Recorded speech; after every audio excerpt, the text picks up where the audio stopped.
Close your eyes and let yourself descend not through time as we usually measure it, but through layers of stone and earth, through chambers carved by water or human hands, through passages that lead downward into darkness, where ancient secrets sleep, where walls hold the breath of those who came before, where the earth itself becomes archive, becomes cathedral, becomes the keeper of mysteries we are only beginning to understand. Tonight, we journey into caves, not the tourist destinations lit by electricity and lined with handrails, but the sacred caves, the oracle caves, the burial caves, the caves where humans left their marks 10,000 years ago, and where those marks remain, where pigment still clings to stone, where crystals grew in darkness for millennia, where bones rest in arrangements that speak of ritual we can only imagine. These are the hidden places, the chambers beneath the surface where different rules apply, where time moves differently, where the boundary between earth and underworld grows thin, where humans throughout history have descended to seek visions, to bury their dead, to hide their treasures, to create art in darkness that would not see light for thousands of years. Let the details drift past you like shadows on cave walls. You need not remember the names or dates, need not hold the facts tightly. What matters is the feeling of descent, the sense of entering spaces where the ordinary world cannot reach, where stone holds memory, where darkness is not empty, but full of presence, full of the traces humans left, full of the earth's patient keeping of what we entrust to it. Each chapter is a different cave, a different descent. Some will take you to Argentina, where hands pressed against stone 10,000 years ago still reach toward us. Others will lead you beneath Turkish plains, where entire cities were carved into volcanic rock, where thousands lived without seeing sky. You will visit oracle caves, where gases rose through stone and priestesses spoke prophecies that shaped empires. You will stand in tombs painted with stars, in chambers filled with crystals larger than trees, in passages aligned to catch the solstice sun. The caves are waiting. They have always been waiting. They are patient as only stone can be patient, holding what we gave them, our dead, our art, our seeds for futures we cannot see, our offerings to gods we believed controlled rain and harvest and survival itself. Let your breathing slow to match the stillness of deep caves, the silence that is not absence, but presence, the darkness that is not empty, but full. You are safe here in this guided descent. The caves will hold you as they have held so much, will keep you as they have kept secrets and seeds, and the bones of ancestors will let you rest in the certainty that beneath the surface, in the hidden chambers, in the passages that wind through stone, something essential is preserved, something sacred is maintained, something worth keeping is kept. We begin in Patagonia, in a cave where the walls are covered with hands, thousands of them, generations of them, reaching from stone across 10,000 years to touch us now, to connect across the impossible distance, to say without words what can only be said through the simple gesture of a palm pressed to rock, of presence marked, of existence declared. The caves are calling. Let us descend in the canyon lands of Patagonia, where wind scours the high desert and rivers have carved gorges deep into ancient stone.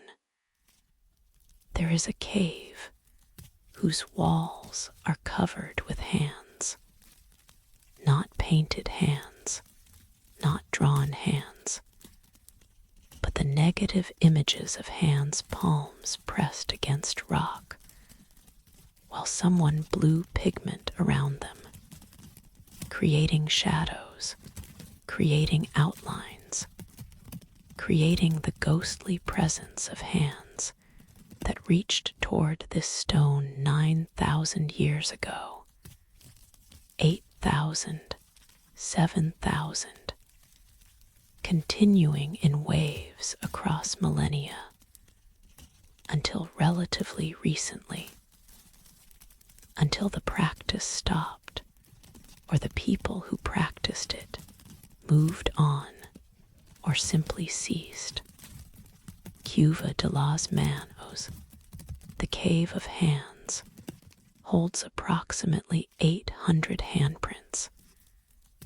though some estimates run higher. The exact count difficult because prints overlay prints,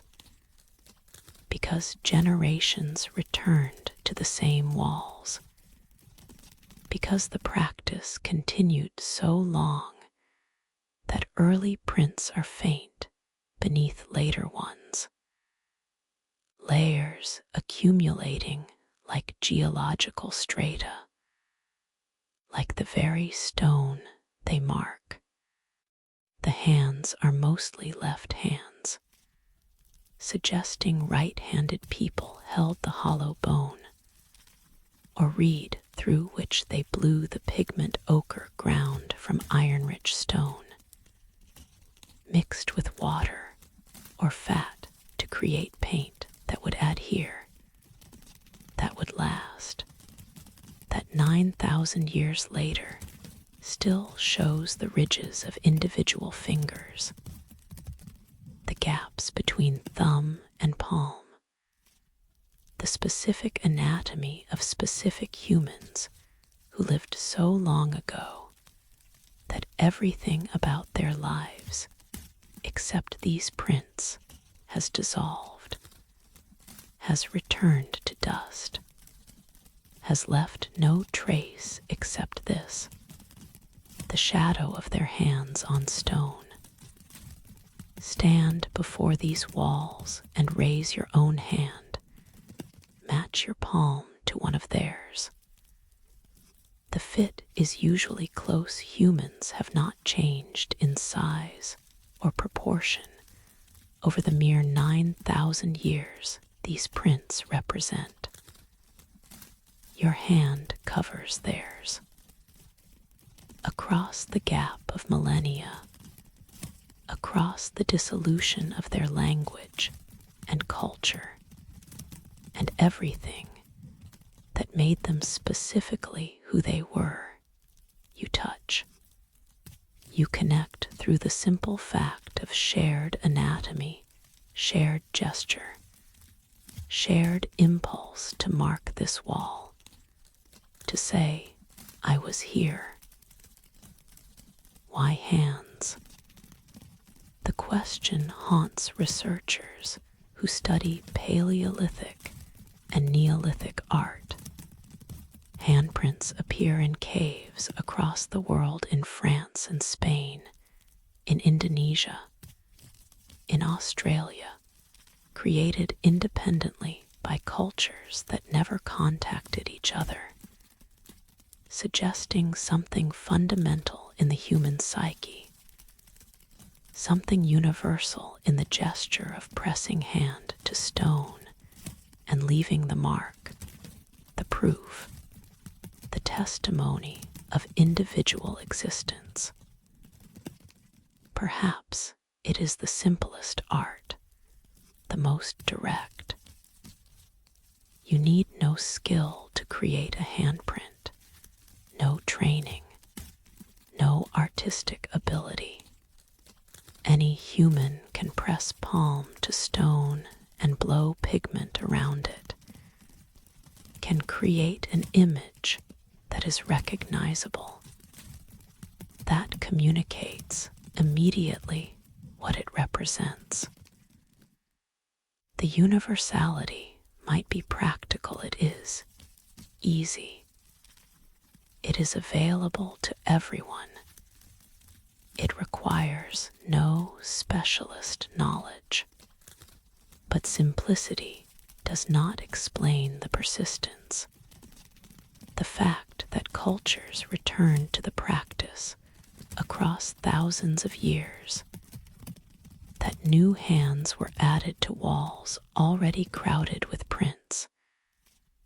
that the practice continued long enough to create these palimpsests of presence, these walls where hands overlap and intertwine, creating not individual statements, but collective testimony. Not, I was here, but we were here, we are here, we continue. Perhaps the handprint is the signature of consciousness itself, the mark that says not just, I existed, but I knew I existed. I was aware enough to want to leave proof, to create something that would outlast me, to reach toward a future I would never see, and touch it with my palm pressed into stone that I trusted would remember, would preserve, would keep this trace of me when everything else about me has vanished. The other images in the cave add context. Guanacos and rheas, the animals the people hunted, depicted in the same ochres and whites, showing herds in motion, showing the prey that sustained life in this harsh landscape. Hunting scenes appear stick figures with bows, pursuing game, celebrating successful hunts perhaps, or invoking successful hunts through the magic of representation, through the belief that drawing the thing makes the thing more likely, that art and reality are connected, that painting the hunt helps ensure the hunt succeeds. But the hands outnumber the animals, dominate the walls, create the overwhelming impression of the cave. The animals are about survival, about food, about the practical necessities of existence in the Patagonian desert. The hands are about something else, about presence, about memory, about the human need to leave a mark that is not utilitarian, that serves no immediate purpose, that exists simply to say, I was here, I touched this stone, I exist in a way that matters enough to preserve. Archaeologists have studied the hands, have measured them, have determined that many belong to adolescence, to young people, perhaps undergoing initiation, perhaps marking their transition to adulthood by adding their print to the ancestral wall, by joining the community of hands that stretches back beyond memory. Some prints are smaller, belong to children, suggesting family participation, suggesting the practice included everyone, was not restricted to hunters or shamans, but was available to all, was the right of every human to mark the stone, to join the testimony. The pigments tell stories of resources and trade. The ochre is local, ground from iron-rich stone found in the region, but analysis suggests some variation, some importation of pigments from further away, suggesting either travel or trade, suggesting networks of contact, of exchange, of relationship between communities separated by distance, but connected through culture, through shared practices, through the common language of hands on stone. The cave itself is a shelter, not deep, not hidden, but open enough that light penetrates, that you can see the walls without artificial illumination, that the hands are visible, are meant to be seen. This is not secret art hidden in deep passages, not restricted to initiates or shamans, but public art, community art, art that invites participation, that grows through addition, that becomes more powerful as more hands join, as the individual testimony becomes collective, as the wall transforms from surface to archive, from stone to memory, and the hands reach still, will reach as long as the stone stands, as long as the pigment clings, as long as humans come to see them and recognize in these ancient prints their own hands, their own impulse to touch and be touched across time, their own participation in the eternal human project of leaving marks, of creating presence, of testifying through the simplest gesture that we were here. We lived. We mattered enough to press our palms to stone and trust that the stone would remember when we could not, when we had dissolved into the same dust that coats the canyon floor, when nothing remained of us except this shadow, this outline, this hand reaching from the past to touch whoever stands before it, to connect across the silence, and the distance,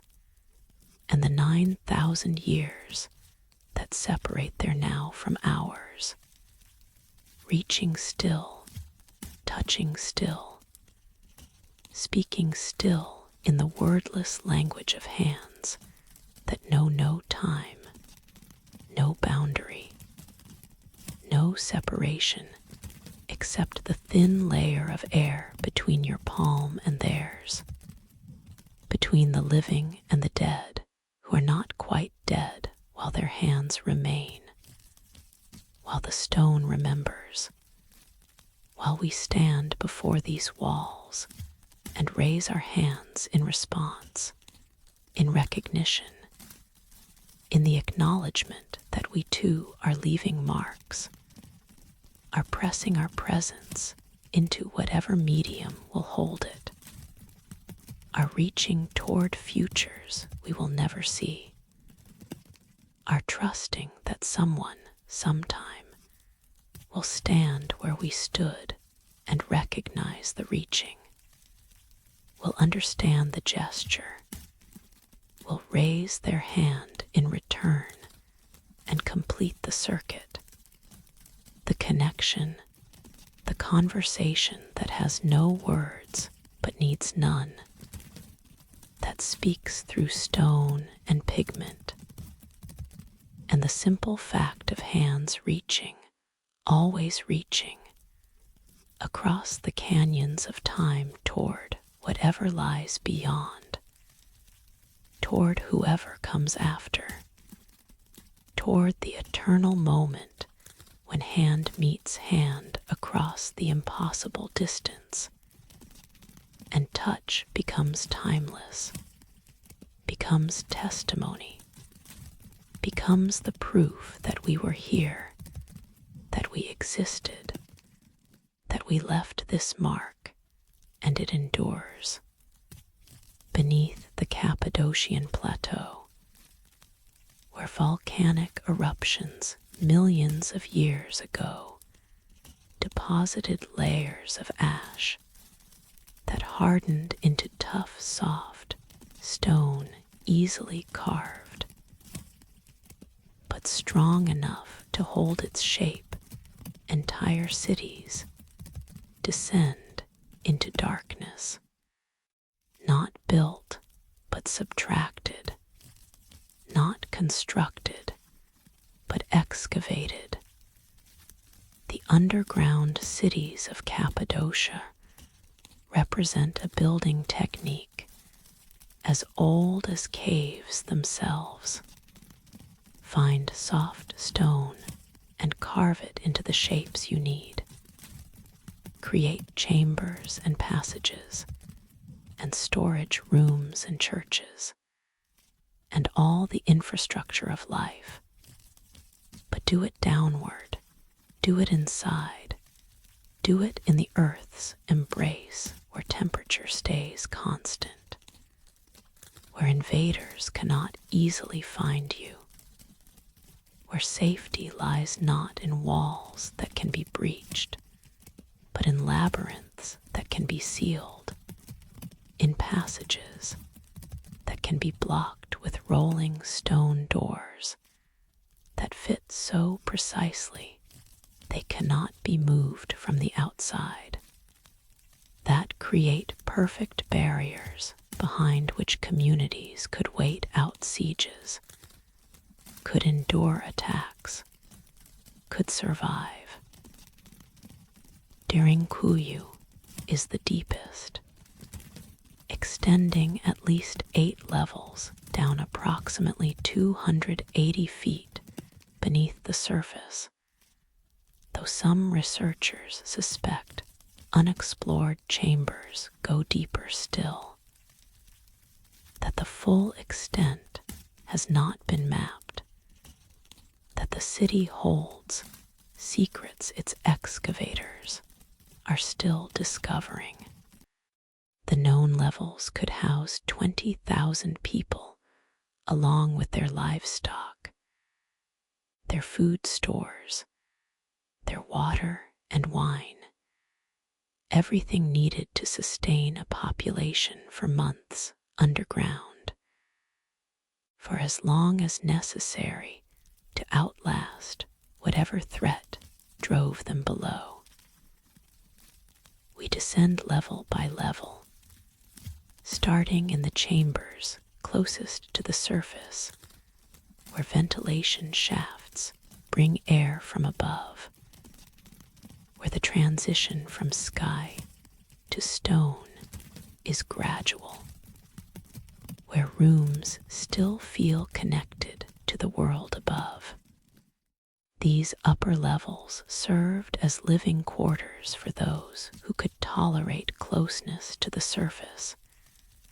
who preferred the slightly better air, the slightly more light that penetrated through shafts and passages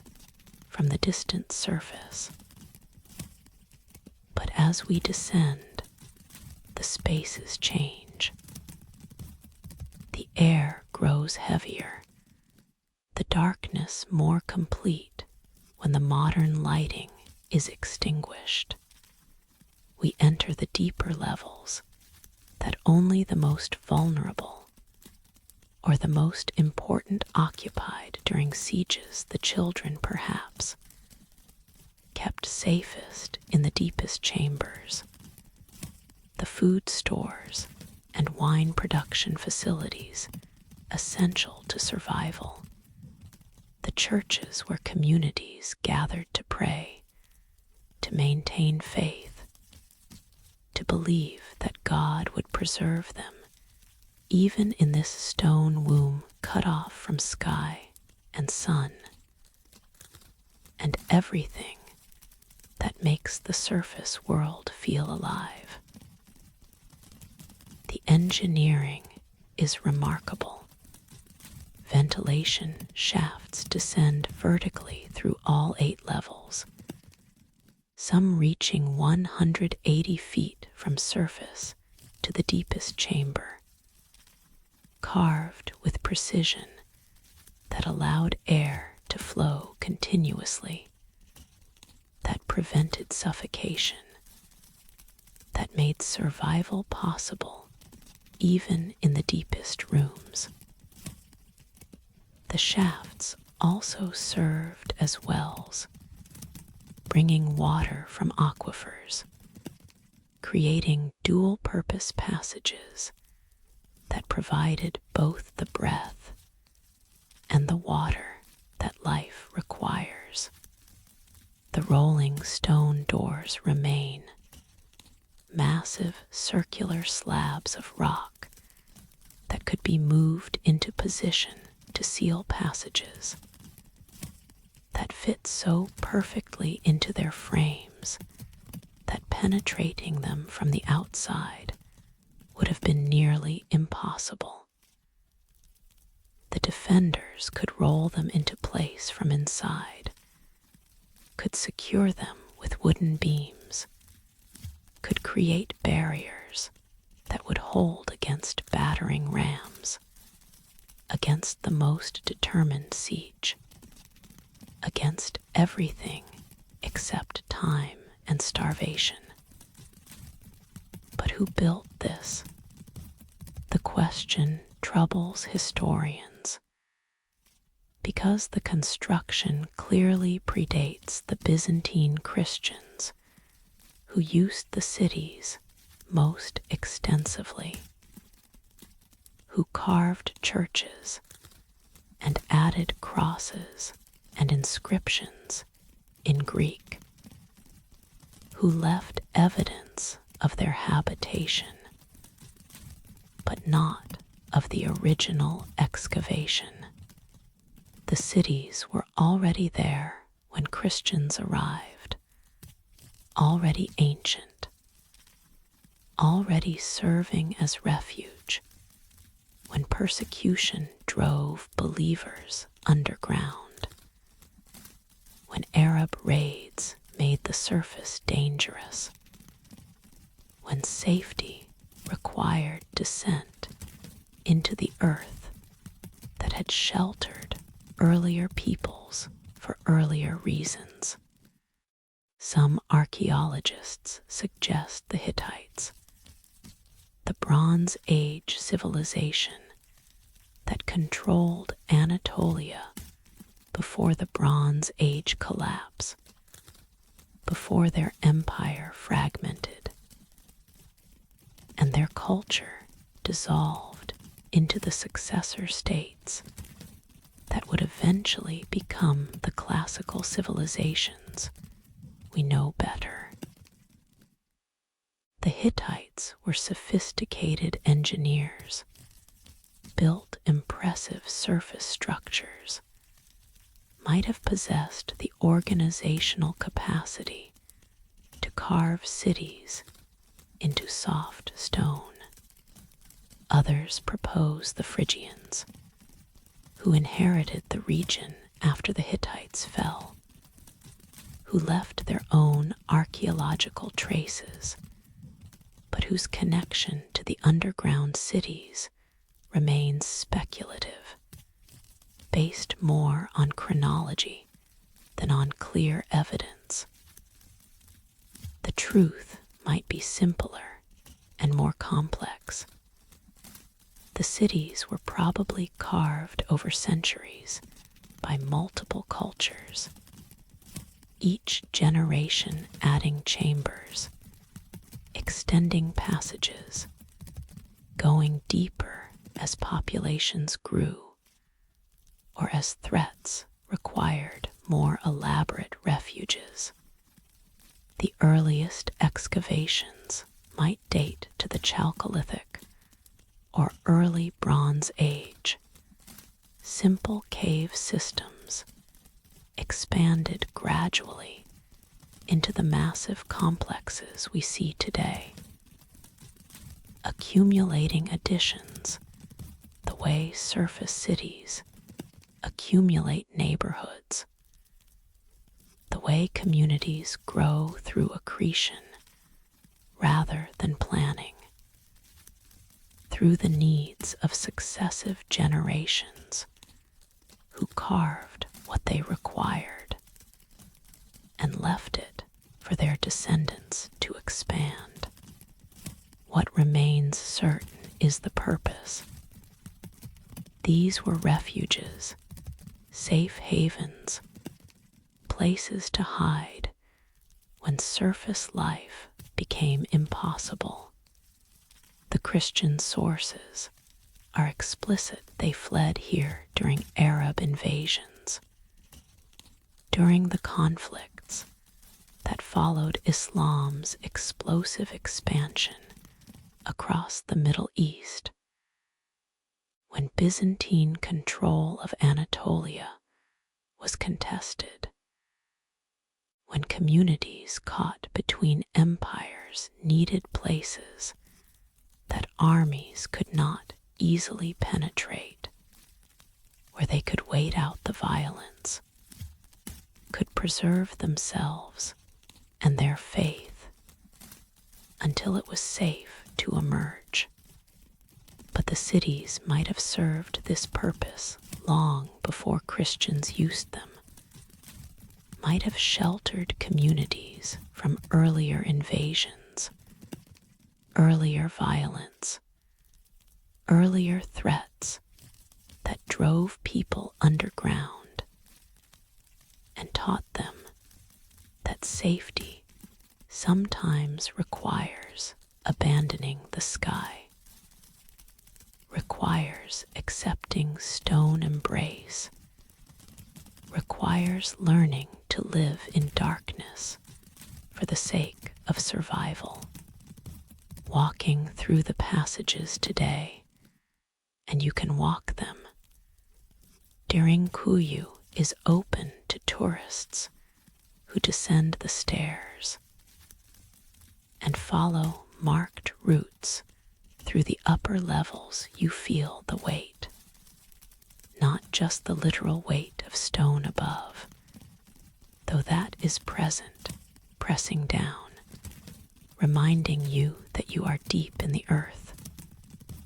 that collapse is possible if not likely, that the stability of carved chambers depends on the stone holding, on the pillars and load-bearing walls distributing weight properly, on the engineering of people whose names we do not know, but whose competence is evident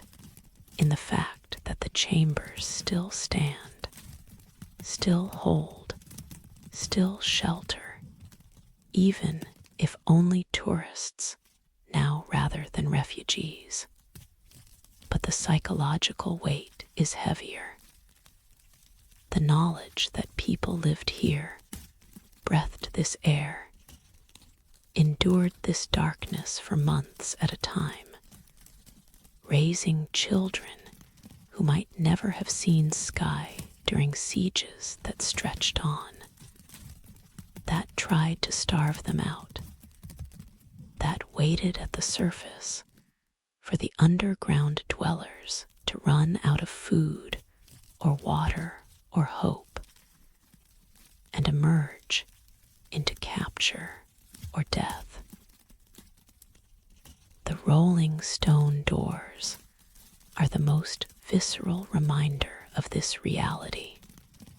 They are not theoretical, not symbolic.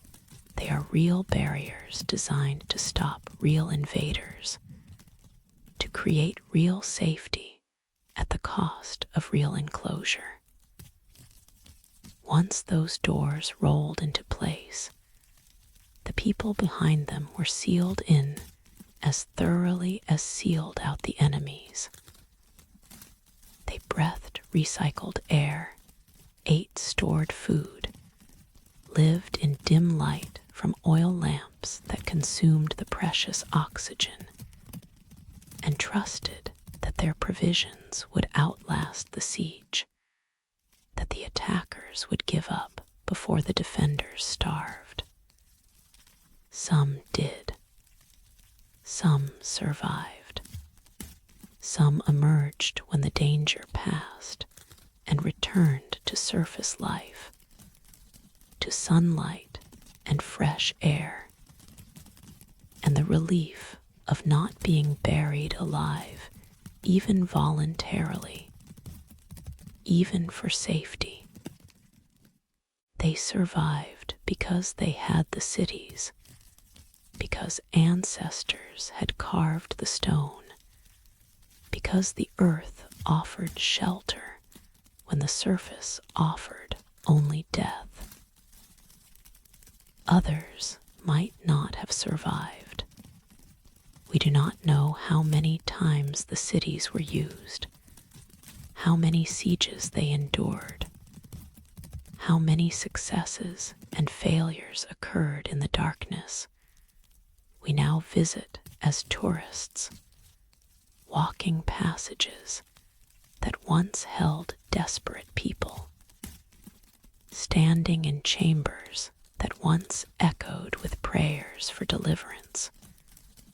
for the moment when they could open the stone doors and climb back to light, to life, to the surface world that was always home, even when safety required leaving it. The deepest chambers are closed to tourists now, too dangerous or too fragile, or simply too far to allow casual access. But they remain, extending down into darkness, where fewer people ventured even during habitation, where the air was worst and the silence most complete, where the earth held those who descended into it with a grip that felt almost final, almost like burial, almost like death, except for the breathing, the waiting, the hope that survival was possible even here, even this deep, even in darkness so complete that light seems like a memory rather than a reality, a distant promise rather than an experienced fact. Sleep now in the knowledge that the earth can shelter, that stone can protect, that sometimes descent is the path to safety, that the underground cities proved that survival sometimes requires surrendering the sky, requires trusting the earth to hold you, to keep you, to maintain the chambers that separate you from the stone that surrounds you, that presses in from all sides, but does not quite touch, does not quite crush, held back by the careful carving of those who knew that soft stone could be shaped, could be made into sanctuary, could become home when the surface world became too dangerous, when safety required going down instead of up, required embracing darkness instead of light, required trusting that the earth that will eventually claim us all could, for a while, protect us, could keep us safe in its depths, could let us live in its embrace before the final embrace comes, before the stone closes completely, before we return not as refugees, but as remains, not seeking shelter, but finding rest, not hiding from death, but accepting it, surrendering to it, becoming part of the stone that once protected us, that holds us now differently. Finally, in the ultimate underground, in the chambers that all humans eventually occupy, in the earth that waits with infinite patience for our return, our descent, our final going down into the darkness that is both end and beginning, both loss and transformation, both the closing of stone doors and the opening of whatever lies beyond them, beyond the weight, beyond the darkness, beyond the earth that holds and keeps and ultimately claims everything, everyone, all of us who walked its surface briefly before descending,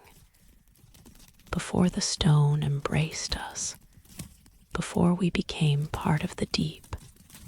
the quiet, the patient earth that remembers everyone who carved it,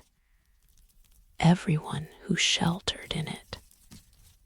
everyone who trusted it to protect them, and found that it could, that it did, that the earth keeps its promises even when we do not, that the underground endures even when those who created it have dissolved, have returned to the stone they once carved, have become part of the weight pressing down on the empty chambers that wait still for refugees who will never come, for sieges that have ended,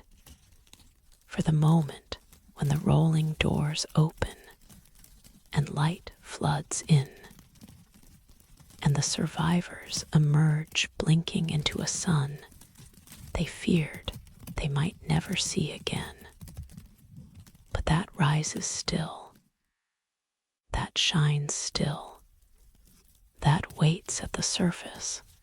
for those who descended and endured and climbed back to meet it. On the coast of Italy, where volcanic fields still smolder, where the earth's restlessness is visible in hot springs and fumaroles, where the boundary between the living world and the underworld was believed to be particularly thin. There is a cave that spoke the future, or rather, a priestess in that cave spoke, and what she said was interpreted as prophecy, as knowledge of what had not yet occurred, as divine revelation transmitted through a woman who breathed volcanic gases and fell into trance and spoke words that shaped the destiny of empires. This is Cumae, one of the earliest Greek colonies in Italy, founded in the 8th century BCE by settlers from Euboea, who brought with them the worship of Apollo and the practice of consulting oracles, of seeking to know what the gods knew, what the future held, what choices would lead to success, and what to disaster. They built a temple to Apollo, and beside it, carved into the volcanic rock, the passage that leads to the Sibyl's chamber, to the place where the priestess sat and breathed and spoke and changed history with her utterances. The approach is designed to unsettle, to prepare. The passage is trapezoidal, narrowing as it extends into the stone. The ceiling and walls angled in ways that create perspective effects, that make the passage seem longer than it is, that transform the walk into disorientation, into the loss of normal spatial awareness that marks the transition from ordinary to sacred, from the known to the mysterious. Walk it in imagination. This corridor cut by Greek engineers who understood that architecture shapes consciousness, that the physical journey prepares the psychological journey, that arriving at the oracle's chamber should feel like entering another realm, another state, another relationship with reality than the one that governs daily life on the sunlit surface above. The walls are scored with marks from the cutting tools, regular patterns that show the labor of excavation, that remind you this was made by human hands, but made to serve divine purposes, made to be the threshold between earth and heaven, between human and God, between present and future. The passage extends, bends, continues, drawing you deeper into the stone, into the hillside, into the belly of the earth where the Sibyl waits or waited, where her voice once echoed with pronouncements that generals and politicians and ordinary people sought, paid for, pondered, tried to interpret in ways that would give them advantage, would let them navigate the uncertain future armed with knowledge, partial knowledge, cryptic knowledge, but knowledge nonetheless. At the passage's end, the chamber opens. It is not large, not impressive in scale, but it concentrates presence, focuses attention. creates the sense that this small space is the center of something, the point where communication between worlds becomes possible, where the future can speak to the present through the voice of a woman who sits on her tripod and breathes gases rising from volcanic fissures and falls into states where she is no longer entirely herself, where Apollo speaks through her, where she becomes oracle rather than person, vessel rather than individual.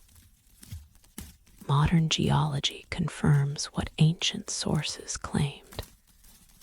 Volcanic gases do rise here, do emerge from fissures in the bedrock, do include ethylene and other hydrocarbons that when inhaled produce precisely the effects ancient writers described: euphoria, dissociation, the feeling of being outside normal consciousness, the sensation that something else is present, is speaking, is using your voice for purposes you do not quite control. So the mechanism is real. The Sibyl genuinely breathed gases that altered her consciousness, that produced trance states, that made her experience visions or hear voices or access whatever mental states she interpreted as divine possession. She was not faking, not entirely, not consciously. She breathed, fell into altered states, spoke what came, and priests or attendants recorded her words, interpreted them, shaped them into the prophecies that clients received. But does explaining the mechanism eliminate the mystery? If we know the Sibyl's visions came from inhaling hydrocarbons rather than from Apollo literally possessing her, does that make the prophecies less true, less powerful, less worthy of the respect they received? The question has no simple answer. On one level, yes, if you believe the gods speak directly, then discovering the intermediary is gases rather than divine breath might seem diminishing, might reduce the sacred to the chemical, the prophetic to the neurological. But on another level, the mystery deepens. How did ancient peoples discover that this particular cave, these particular fissures, these particular gases produced effects they interpreted as divine? How did they learn to use the phenomenon to create structures around it, to develop the practices that made the oracle function not just as random utterance, but as institution, as system, as resource that communities relied on for centuries? And does the source of the visions determine their truth? If the Sibyl saw genuinely into the future, and some of her prophecies did prove accurate, did predict outcomes in ways that seem beyond chance, then does it matter whether the vision came from Apollo or from her own unconscious mind accessing patterns she had observed, synthesizing information in ways her conscious mind could not, producing insights that seemed prophetic because they emerged from depths she could not ordinarily access. The prophecies themselves were famously ambiguous. When Croesus, the wealthy king of Lydia, asked whether he should attack Persia,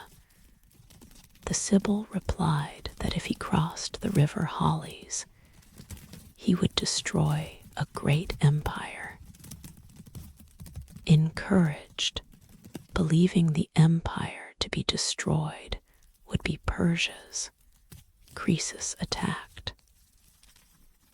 The Persians defeated him comprehensively. He did destroy a great empire his own. The prophecy was true, but not in the way he expected, not with the meaning he desired. True in the way that oracles are often true. Technically, literally, but through outcomes that were not intended, not foreseen, not avoided despite the warning. Was this cleverness by the priests who phrased the prophecy, deliberate ambiguity that protected the oracle's reputation regardless of outcome? Or was it the nature of genuine prophecy, which sees possibilities rather than certainties, which speaks truth that only becomes clear afterward, which offers knowledge that is real but not actionable in the ways we wish it were? Sitting in the Sibyl's chamber, in the silence where her voice once spoke, you can feel the weight of these questions, the way they resist easy answers, the way understanding the mechanism does not eliminate the mystery, but relocates it, moves it from how did God speak through her to how did she access knowledge that seemed beyond human capacity. And perhaps the second question is harder than the first, is more mysterious, because it is more real, because we can study it, can attempt to understand it, can recognize that human consciousness is stranger and more powerful than our ordinary experience suggests. The oracle at Cumae, like its more famous counterpart at Delphi, shaped history. Roman sources document consultations, describe the Sibylline books that preserved her prophecies and were consulted during crises, that guided decisions of state, that influenced wars and politics, and the fates of millions who never spoke to the Sibyl, but whose lives were affected by what she said, by how her words were interpreted, by the actions that prophecy inspired. She spoke, and empires listened. She breathed volcanic gases, and fell into trance, and uttered sounds that priests recorded and shaped into verses, into pronouncements, into the cryptic guidance that seekers came for, that they paid for, that they tried to use to navigate futures that remained ultimately uncertain despite the oracle's words, despite the apparent knowledge she possessed, despite the glimpse into what might be that her visions offered. The practice ended when Christianity rose, when emperors banned pagan oracles, when the old gods were officially dethroned, and the Sibyl's chamber fell silent when the last priestess breathed her last breath of volcanic gas and spoke her last prophecy, and the tradition that had guided so many for so long simply ended, was closed, was forbidden, became history rather than living practice, became something we study rather than something we use, became mystery rather than resource. But the gases still rise, the fissures still breathe, the chamber still waits in its hillside, still holds the space where futures were spoken, where the boundary between now and not yet grew thin, where a woman sat on her tripod and breathed and spoke and changed the world with words that seemed to come from beyond her, from realms we cannot access, from the future that waits for us all, that knows what we do not, that sees what we cannot, that speaks through anyone who learns to listen, who breathes the right gases, or enters the right states,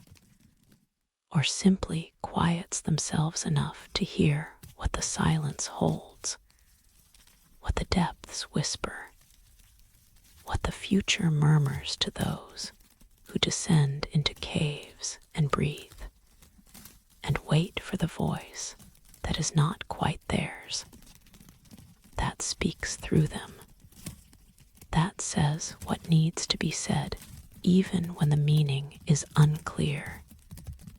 even when the prophecy is ambiguous, even when the truth only becomes visible after the outcome has occurred, after the choice has been made, after the empire has fallen or risen, after the seeker has learned that knowing the future does not mean being able to change it, that prophecy is curse as much as blessing, that some knowledge arrives too late or too cryptically to save us, that the oracle speaks truth, but the truth does not set us free, does not protect us, only witnesses us, only sees us, only marks our passage through time toward fates that were always approaching, always waiting, always present in the future that the Sibyl saw, that she spoke, that she transmitted through words that still echo in the chamber where she sat, where she breathed, where she spoke the future into being, or simply saw what was already coming and tried to warn us, tried to prepare us, tried to give us the knowledge that might have saved us if we had known how to use it, if we had understood what she meant, if the prophecy had been clear instead of cryptic, if the future had been changeable instead of fixed, if knowing had made a difference instead of just prolonging the agony, the waiting, the approach toward the fate we could see coming, but could not avoid, could not prevent,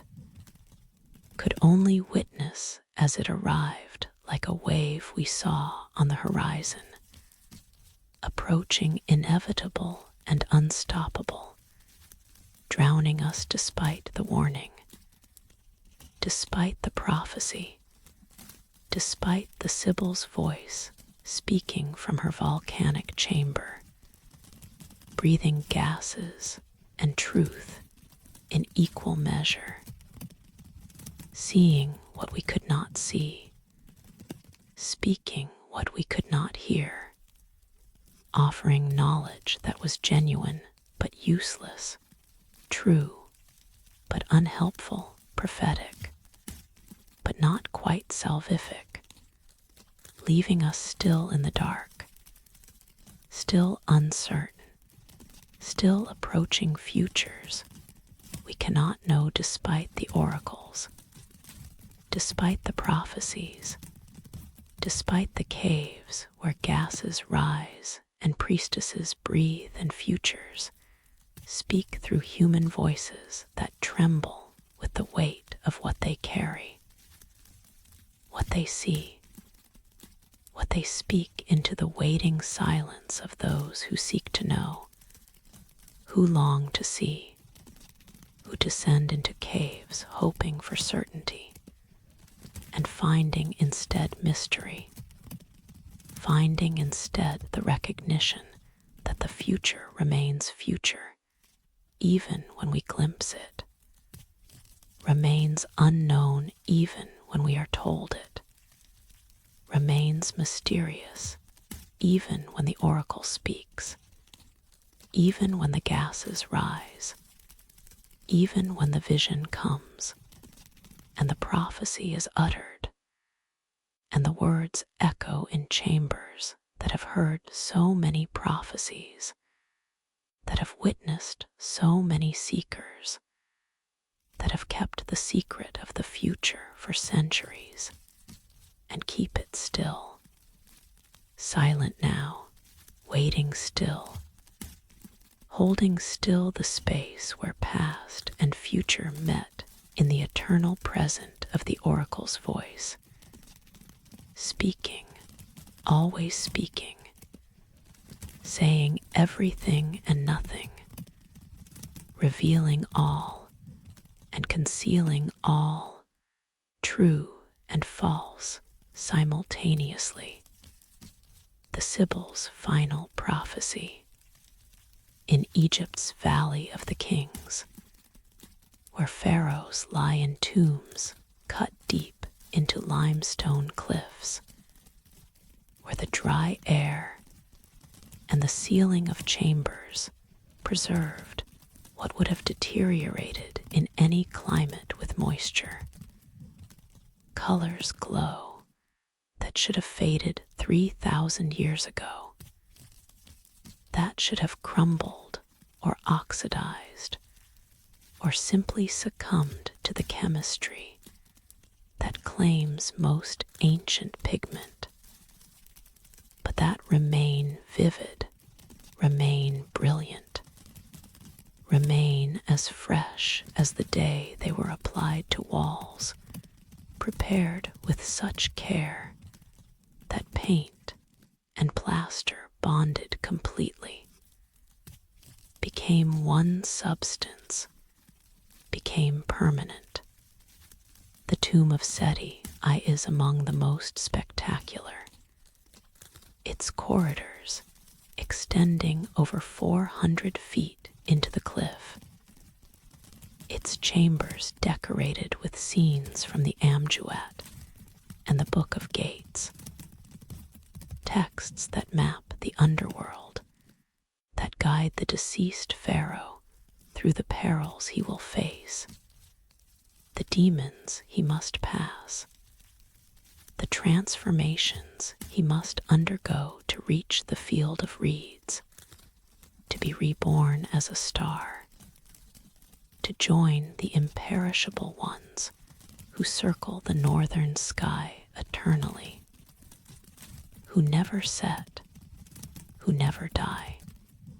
Walk these corridors in imagination, descending the way the ancient priests descended when they carried Seti's mummy to its final resting place, when they performed the rituals that would seal the tomb, that would protect the pharaoh's journey, that would ensure his successful navigation of the 12 hours of night that the dead must traverse before emerging into the eternal day of the blessed afterlife. The walls are covered in hieroglyphics and images so detailed, so precisely rendered, that every feather on every bird is visible, every scale on every serpent distinct, every gesture of every deity carefully posed according to the conventions that governed Egyptian art for 3,000 years. The composite perspective that shows profiles of faces, but frontal views of torsos, that displays hands and feet in their most recognizable aspects, that creates figures both stylized and immediately readable, both conventional and intensely alive. The colors are what astound. Yellows from orpiment, a sulfide of arsenic that glows like gold in lamplight. Blues from lapis, lazuli ground to powder, imported from Afghanistan, precious enough that its use marked the most important scenes, the most sacred images. Reds and browns from ochres, iron oxides that Egyptian artists knew how to prepare in gradations from pale pink to deep rust. Greens from malachite, copper carbonate that provided the color of vegetation, of rebirth, of the fertile land that sustained Egypt, that made civilization possible in the desert through the annual flooding of the Nile, through the black silt that gave Egypt its ancient name Kemet, the black land, the dark fertile earth as opposed to the red desert that surrounded it, that threatened it, that was the realm of Set and chaos, while the black land was the realm of Osiris and order and life itself. The ceiling is the sky, not the daytime sky, but the night sky, the sky of the dead, mapped according to Egyptian astronomical knowledge. Constellations we still recognize appear alongside those we have forgotten. Stars arranged in patterns that marked the hours of the night, that guided the dead through darkness, that represented the imperishable ones, the circumpolar stars that never set below the horizon, that circle eternally around the pole, that the Egyptians believed were the transformed dead, the blessed who had successfully navigated the underworld and achieved stellar immortality. The astronomical ceiling is not merely decorative. It is functional, is guide, is map of the realm the pharaoh will enter, is instruction manual for navigation through the night, through the hours when the sun god Ra travels through the underworld in his solar bark, when he must pass through regions of darkness and danger, when serpents threaten and demons oppose, and only the proper spells, the proper knowledge, the proper allies can ensure safe passage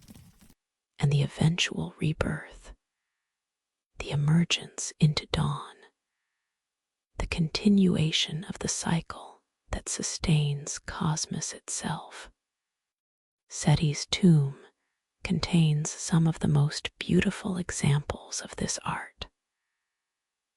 The Book of Gates spreads across the walls, depicting the 12 gates the dead must pass through, each guarded by fearsome deities who must be addressed by name, who must be answered correctly when they challenge the deceased, who will allow passage only to those who know the secret names, the hidden knowledge, the passwords that prove the soul is worthy, is knowledgeable, is prepared for the journey. The demons are terrifying serpent-bodied beings with multiple heads, creatures that combine human and animal features in ways that suggest power and danger. Guardians whose very appearance warns that this passage is not automatic, is not easy, requires preparation, requires knowledge, requires the proper execution of rituals and the proper recitation of spells and the proper presentation of oneself to judges who will weigh the heart, who will determine worthiness, who will decide whether the deceased proceeds to blessedness or is devoured by Amit, the composite monster who waits to consume the unworthy, whose presence ensures that not everyone succeeds, that the afterlife is earned rather than automatic. But the tomb's most stunning image is the astronomical ceiling in the burial chamber itself, where Seti's sarcophagus once rested before being removed to museums, where the pharaoh lay surrounded by stars, literally surrounded because the ceiling arches overhead depicting the sky, while the floor beneath represents the earth, and the deceased lies between, lies in the liminal space between earth and heaven, between mortality and divinity, between the temporary and the eternal. The stars are painted in gold on deep blue, the lapis providing the background of night, while gold, actual gold leaf in some cases, gold-colored pigment in others, marks each star, each celestial body, each point of light in the darkness. The effect, even in daylight, even with electric lights illuminating the chamber for tourists, is breathtaking. At night, by oil lamp, as the ancient priests would have seen it, as Seti's mummy was meant to lie beneath it for eternity, the ceiling must have seemed alive, must have glowed, must have created the illusion or the reality of lying beneath actual stars, of being surrounded by the celestial realm, of having already made the transition from earth to sky. The care invested in these tombs staggers understanding. The painters worked in dimness, by the light of oil lamps or torches, in chambers that would be sealed upon the pharaoh's burial, that no living eye was meant to see again. They painted for the gods, for the dead, for purposes beyond human admiration, fulfilling obligations that Egyptian religion imposed. ensuring that the tomb was perfect, because the pharaoh's successful transformation required it, because cosmic order depended on the proper execution of burial practices, because Mad, the principle of truth, justice, order, demanded that things be done correctly, beautifully, completely. The tombs were sealed with the understanding that they would remain sealed forever, that these paintings would exist in darkness, that their beauty would be witnessed only by the deceased and by the deities who guarded and guided the soul's journey. This was art created not for an audience, but for efficacy,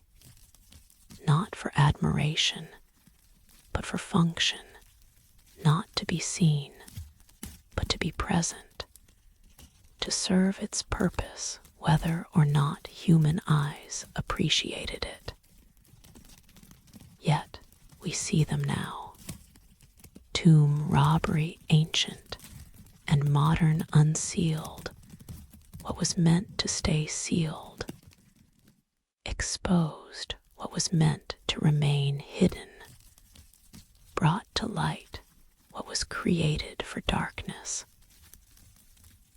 The paintings have suffered from this exposure. The breath of tourists changes humidity. The lights cause fading. The very act of viewing damages what viewing reveals. Conservation is an ongoing struggle, a race against deterioration that accelerated when the tombs opened, when air circulation patterns changed, when the stable microenvironments that preserved the paintings for 3,000 years were disrupted. Some tombs have been closed again, sealed to protect them from further damage, preserved through isolation, through returning them to the darkness that kept them safe. We have photographs, detailed documentation, 3D scans that capture what we can no longer access directly, creating a strange inversion where the images exist in digital form,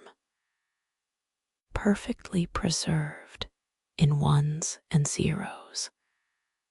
while the original paintings continue their slow fading, their gradual return to the stone that underlies them. But Seti's tomb remains open, remains accessible, remains one of the valley's great treasures despite the damage, despite the ongoing deterioration, despite the tension between sharing these marvels and preserving them. The stars still glow on the ceiling, still map the night sky as Egyptians understood it, still create the illusion of lying beneath heaven, of being surrounded by the imperishable ones, of joining the stellar realm that was the highest hope of Egyptian afterlife belief, not to rest in darkness, but to rise, to transform, to become a star that circles eternally, that shines forever, that never sets, that participates in the cosmic order through its movement, through its light, through its eternal presence in the sky that covers all, that witnesses all, that holds in its depths the transformed dead who have successfully navigated the underworld and emerged into eternal day, eternal light, eternal life among the stars that Seti painted on his ceiling, that he hoped to join, that he believed waited for him if he passed the tests, answered the riddles, knew the names, proved worthy to the judges, if his heart weighed light against the feather, if the demons allowed his passage, if the gods accepted his transformation, if everything was done correctly, the paintings, the spells, the rituals, the offerings, the entire elaborate machinery of Egyptian burial practice that was designed not to preserve the body, though it did that, but to transform the soul, to ensure the continuation beyond death, to achieve what every Egyptian hoped for, and what the pharaohs, with their resources and their divine status and their elaborate tombs painted with stars, believed they could guarantee: eternal life, eternal presence, eternal shining in the sky where stars never fade, where colors remain brilliant, where the painted ceiling of the tomb becomes the reality of the afterlife, where art and truth merge, where image becomes substance, where the stars painted in gold on lapis blue become the actual stars the pharaoh joins, the constellation he enters, the light he adds to the night sky that shines over Egypt still, over the tombs still, over the paintings that fade slowly despite the care we invest in preserving them, despite the knowledge we have gained about conservation, despite everything we can do to slow the inevitable chemistry that claims all pigment eventually, all color, all the brilliant hues that glowed for 3 millennia, but cannot glow forever, cannot resist time indefinitely, can only slowly surrender to the processes that will eventually return them to the stone, to the darkness, to the silence where they were created, and where they will finally rest when the last color fades, when the last star dims on Seti's ceiling, when the tomb becomes what it was meant to be: not a museum, but a monument, not a tourist attraction, but a sacred space, not a wonder to be preserved, but a presence to be honored, a threshold between worlds, a map of the afterlife painted with such care that the stars still shine, still guide, still testify to the Egyptian conviction that death is not ending, but transformation, not loss, but change, not darkness, but the journey toward light that waits beyond the 12 gates, beyond the demons, beyond the weighing of the heart, in the sky where stars circle eternally, where pharaohs hoped to join them, where Seti perhaps did join them, his basil ascending while his body remained in the tomb surrounded by paintings that preserved the image of heaven, that created heaven in miniature, that allowed him to rest beneath stars that represented his destination, his hope, his faith that the paintings were true, that the stars were waiting, that transformation was possible, that death was threshold rather than ending, that the colors would never fade because they represented eternal truth, eternal presence, eternal life among the stars that still shine though Seti's tomb is open, though the colors are fading, though 3,000 years have passed, and the paintings that were meant to be seen only in darkness are now lit by electric lights and photographed and studied and slowly, inevitably, irreversibly surrendering to time, to chemistry, to the forces that claim all beauty eventually, all permanence, all the colors that glowed like stars and are fading like stars into darkness, into memory,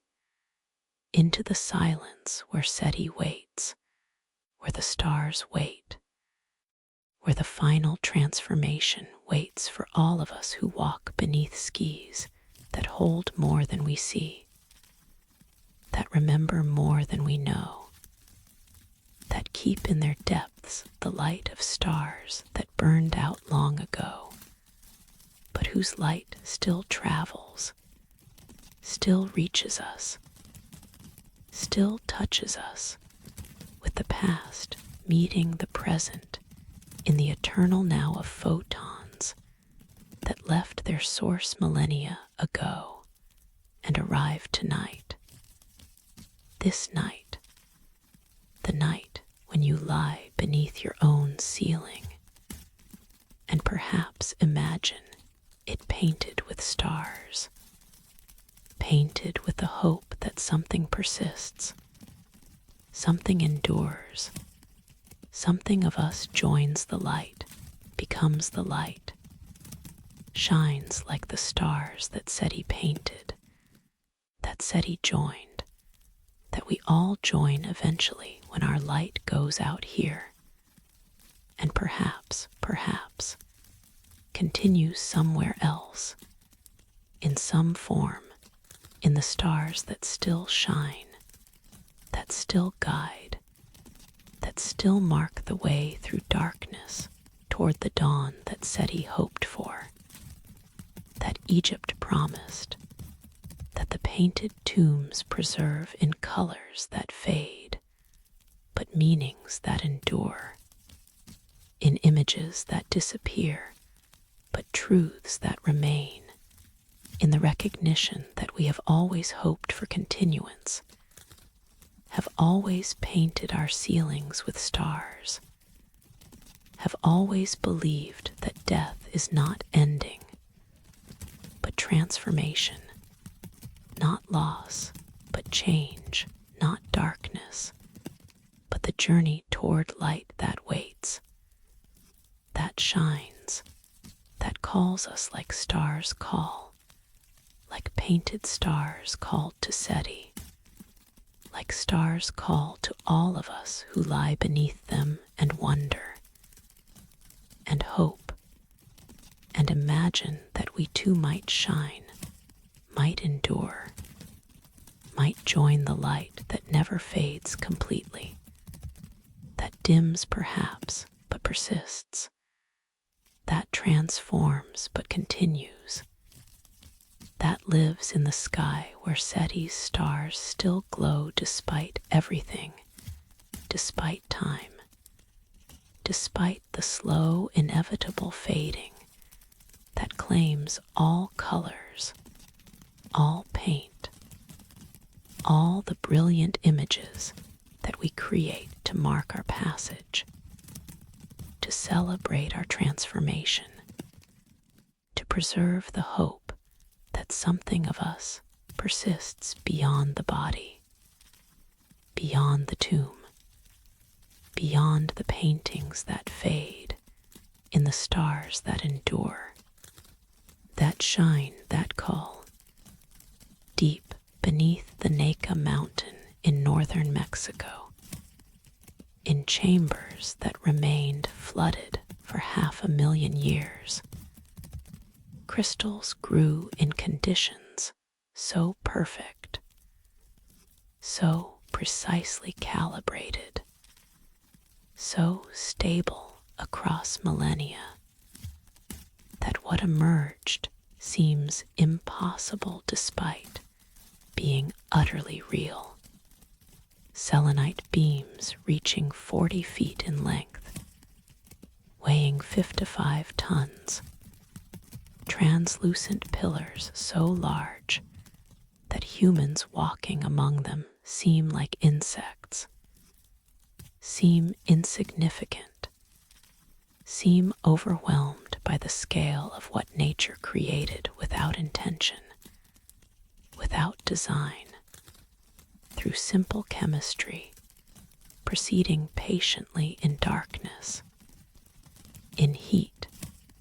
in the still water that filled these chambers and dissolved calcium sulfate from the surrounding limestone and redeposited it as crystals, molecule by molecule, accumulating over hundreds of thousands of years into the largest crystals ever discovered. The cave of crystals remained unknown until 2000, when miners drilling for silver deposits penetrated the chamber, pumped out the water that had filled it since its formation, and revealed what had grown in the depths: a forest of crystals, a cathedral of natural geometry, forms so perfect they seem designed, seem artificial, seem like they must be human creations, except they dwarf any human capacity, except no technology we possess could create selenite crystals of this size, except these are natural, are geological, are the patient work of time and chemistry, combining in the only conditions that could produce such monumental accumulation. The conditions are extreme. The chamber sits above a magma intrusion that heats the rock, that created temperatures reaching 136 degrees Fahrenheit, that filled the cave with water saturated with calcium sulfate, that maintained these precise conditions for the hundreds of thousands of years required for the crystals to reach the sizes they achieved. Any variation would have stopped the growth or altered the conditions enough to prevent the continuous, stable accumulation that such monumental crystals require. And they require something else: stillness, perfect, absolute stillness. Any disturbance to the water, any current, any movement would have disrupted the growth, would have caused the crystals to form differently, to remain smaller, to branch and fragment instead of growing into the single massive beams that fill the cave. The stillness had to be maintained for 500,000 years. The temperature had to stay within the narrow range that allowed growth.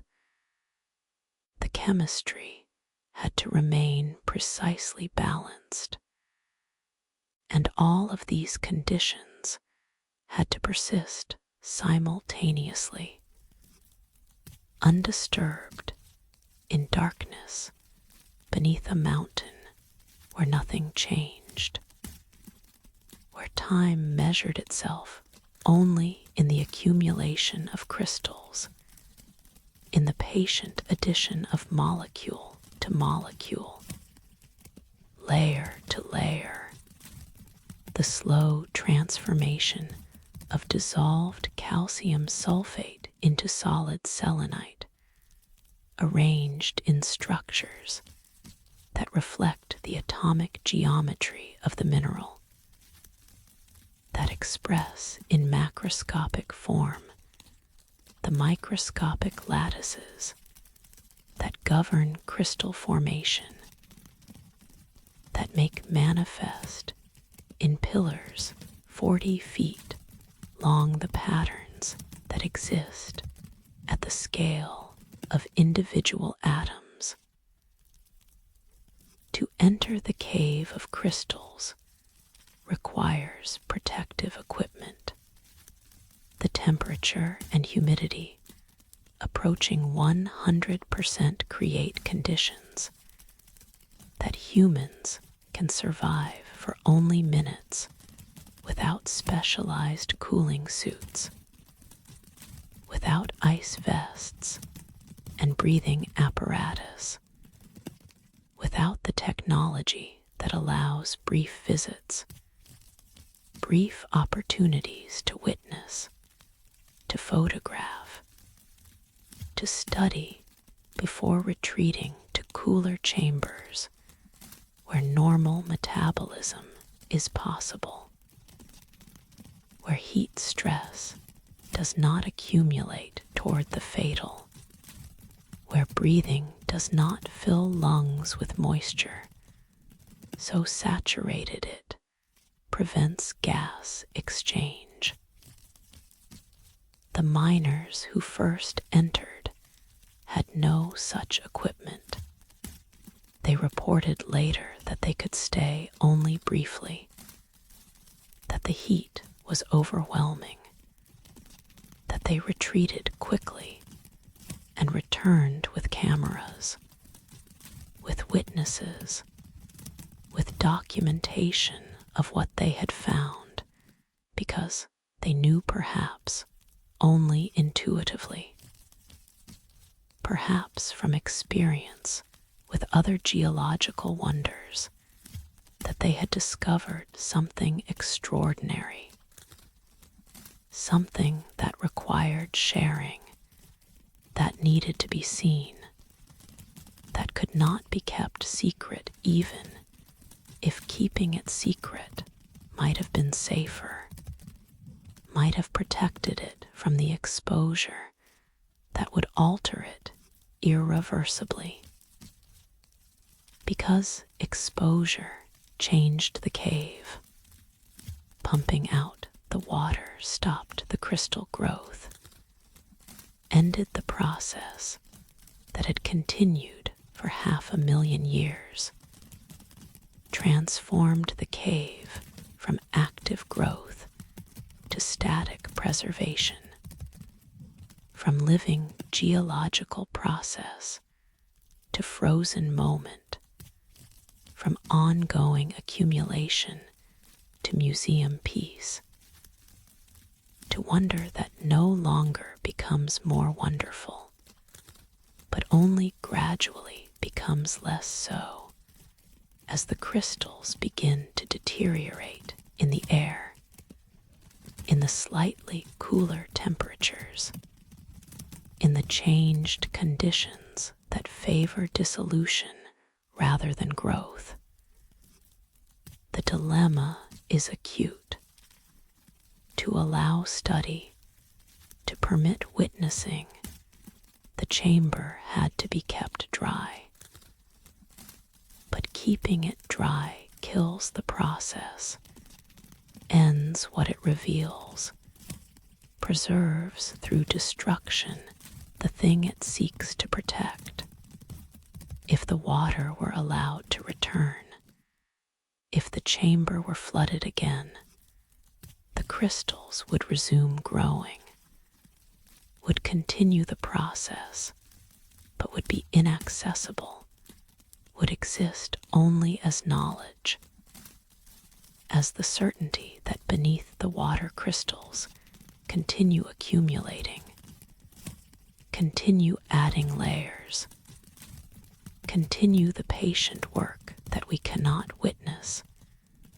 that we can only imagine based on the brief decades when the cave was dry, when humans could enter and see and marvel and photograph before the choice was made. And the choice was made. In 2017, the mining company stopped pumping, allowed the water to return, flooded the chamber again, returned it to the conditions that created it, sacrificing accessibility for continuation, choosing to let the crystals resume growing rather than preserving them in their current state for study and tourism. And the scientific investigation that might have revealed more about how they formed, how large they might grow, what limits govern their expansion. The crystals sleep again in darkness, in heated water, in the conditions that produced them. They add layers now that no human will see, that accumulate invisibly, that continue the process we interrupted briefly, witnessed briefly, documented briefly before stepping back, before allowing nature to reclaim what we had claimed, before accepting that some wonders are meant to exist without witnesses, without human understanding, without the documentation and study and preservation that we instinctively want to impose on everything we find beautiful, everything we find remarkable, everything that seems to justify the intervention that study requires. The photographs remain, the studies that were conducted during the brief window of accessibility, the measurements and chemical analyses and documentation that captured what could be captured in the time available. But the cave itself exists now as memory, as impossibility, as the place where crystals grew to sizes that seem fictional, that seem like they must be exaggerated in the retelling, except the measurements are precise. The photographs are unmanipulated. The testimony is consistent. 4-foot crystals exist beneath the Naka mountain, are growing still,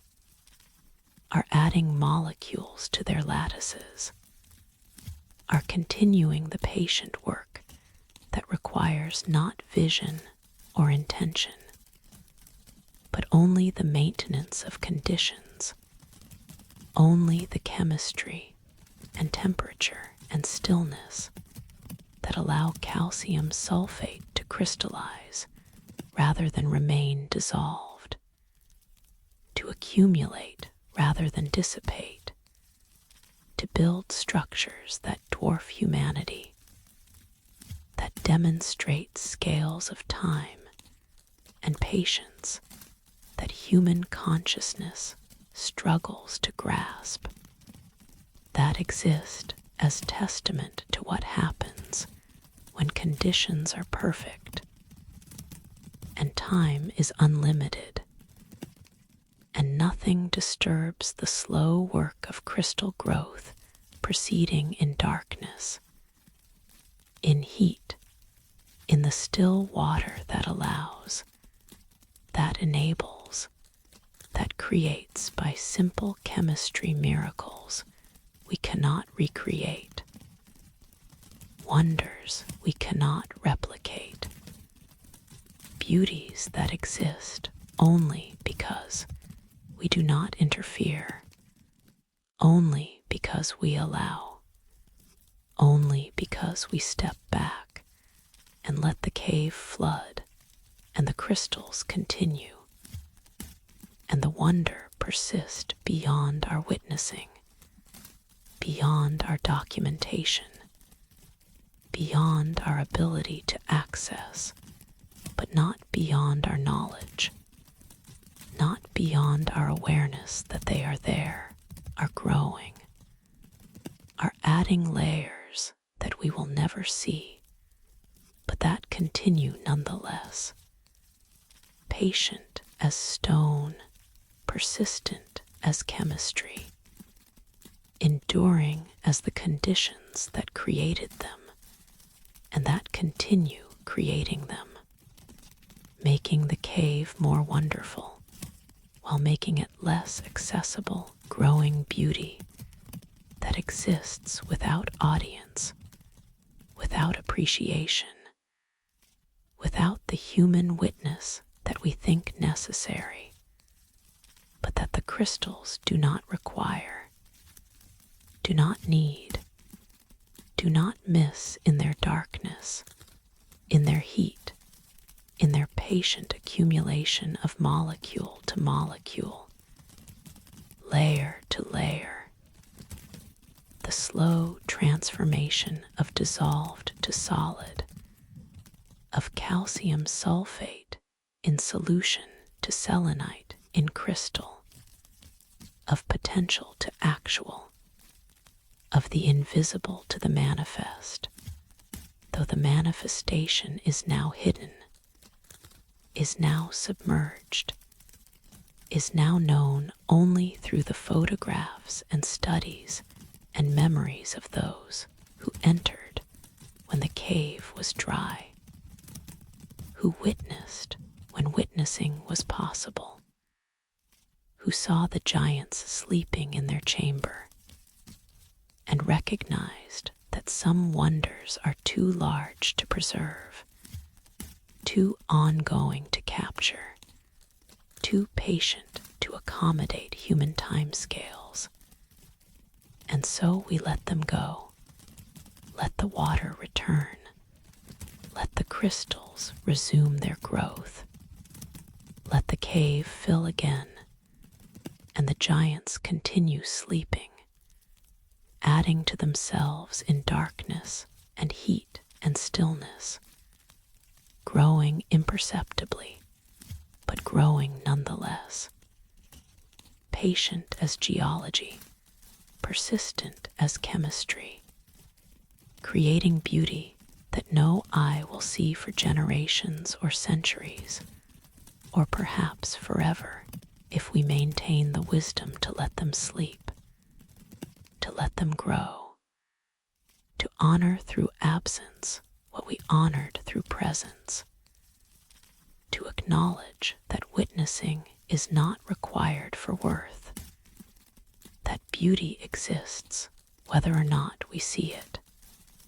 that the crystals need no audience, no appreciation, no human understanding to justify their existence, only the conditions that allow them to continue to grow, to add their patient layers in the darkness where they began and where they continue. Giants sleeping in caves we cannot enter, growing in chambers we cannot access, testifying through their hidden presence to the patience of geological processes, to the beauty that exists beyond our seeing, to the wonders that continue whether or not we witness them, that sleep in darkness and heat and stillness, growing imperceptibly, growing inevitably, growing eternally, or at least for time scales that seem eternal to us, who live decades and watch these crystals that measure their existence in hundreds of thousands of years. That began before our species existed in its current form, and that will continue growing long after we have changed or evolved or perhaps disappeared. The crystals persistent, the crystals patient, the crystals sleeping in their cave where giants rest and grow and dream in dimensions we cannot access, dreams made of selenite and calcium sulfate and the patient chemistry of time. In the dry hills above the Dead Sea, where rainfall is minimal and the air itself seems to preserve rather than decay, where the lowest point on earth creates conditions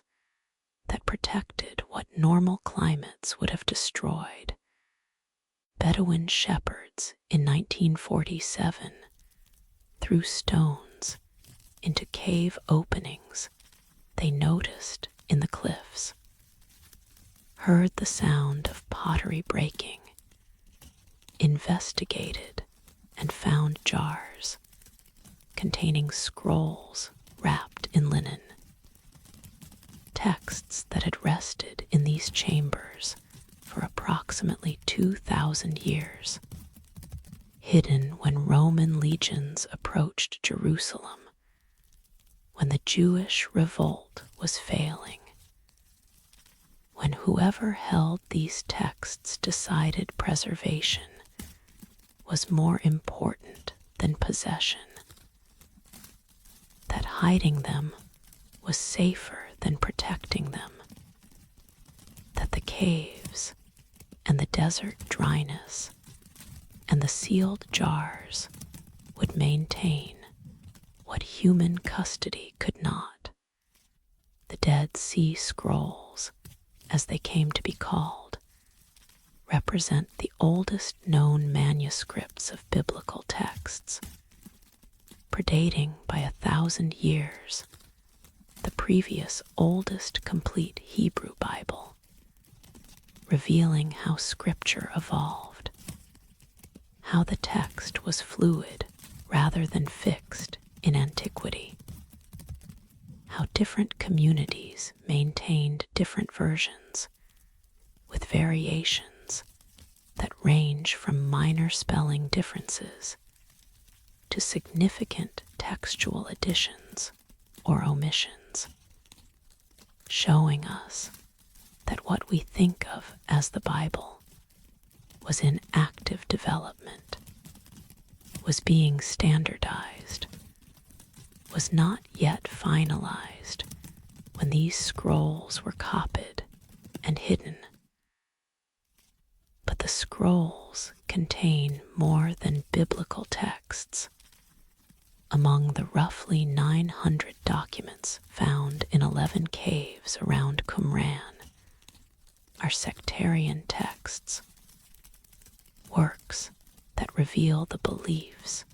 and practices of the community, probably the Essenes who lived at the settlement near the caves, who practiced ritual purity and maintained apocalyptic expectations, who believed they were living in the end times, who saw themselves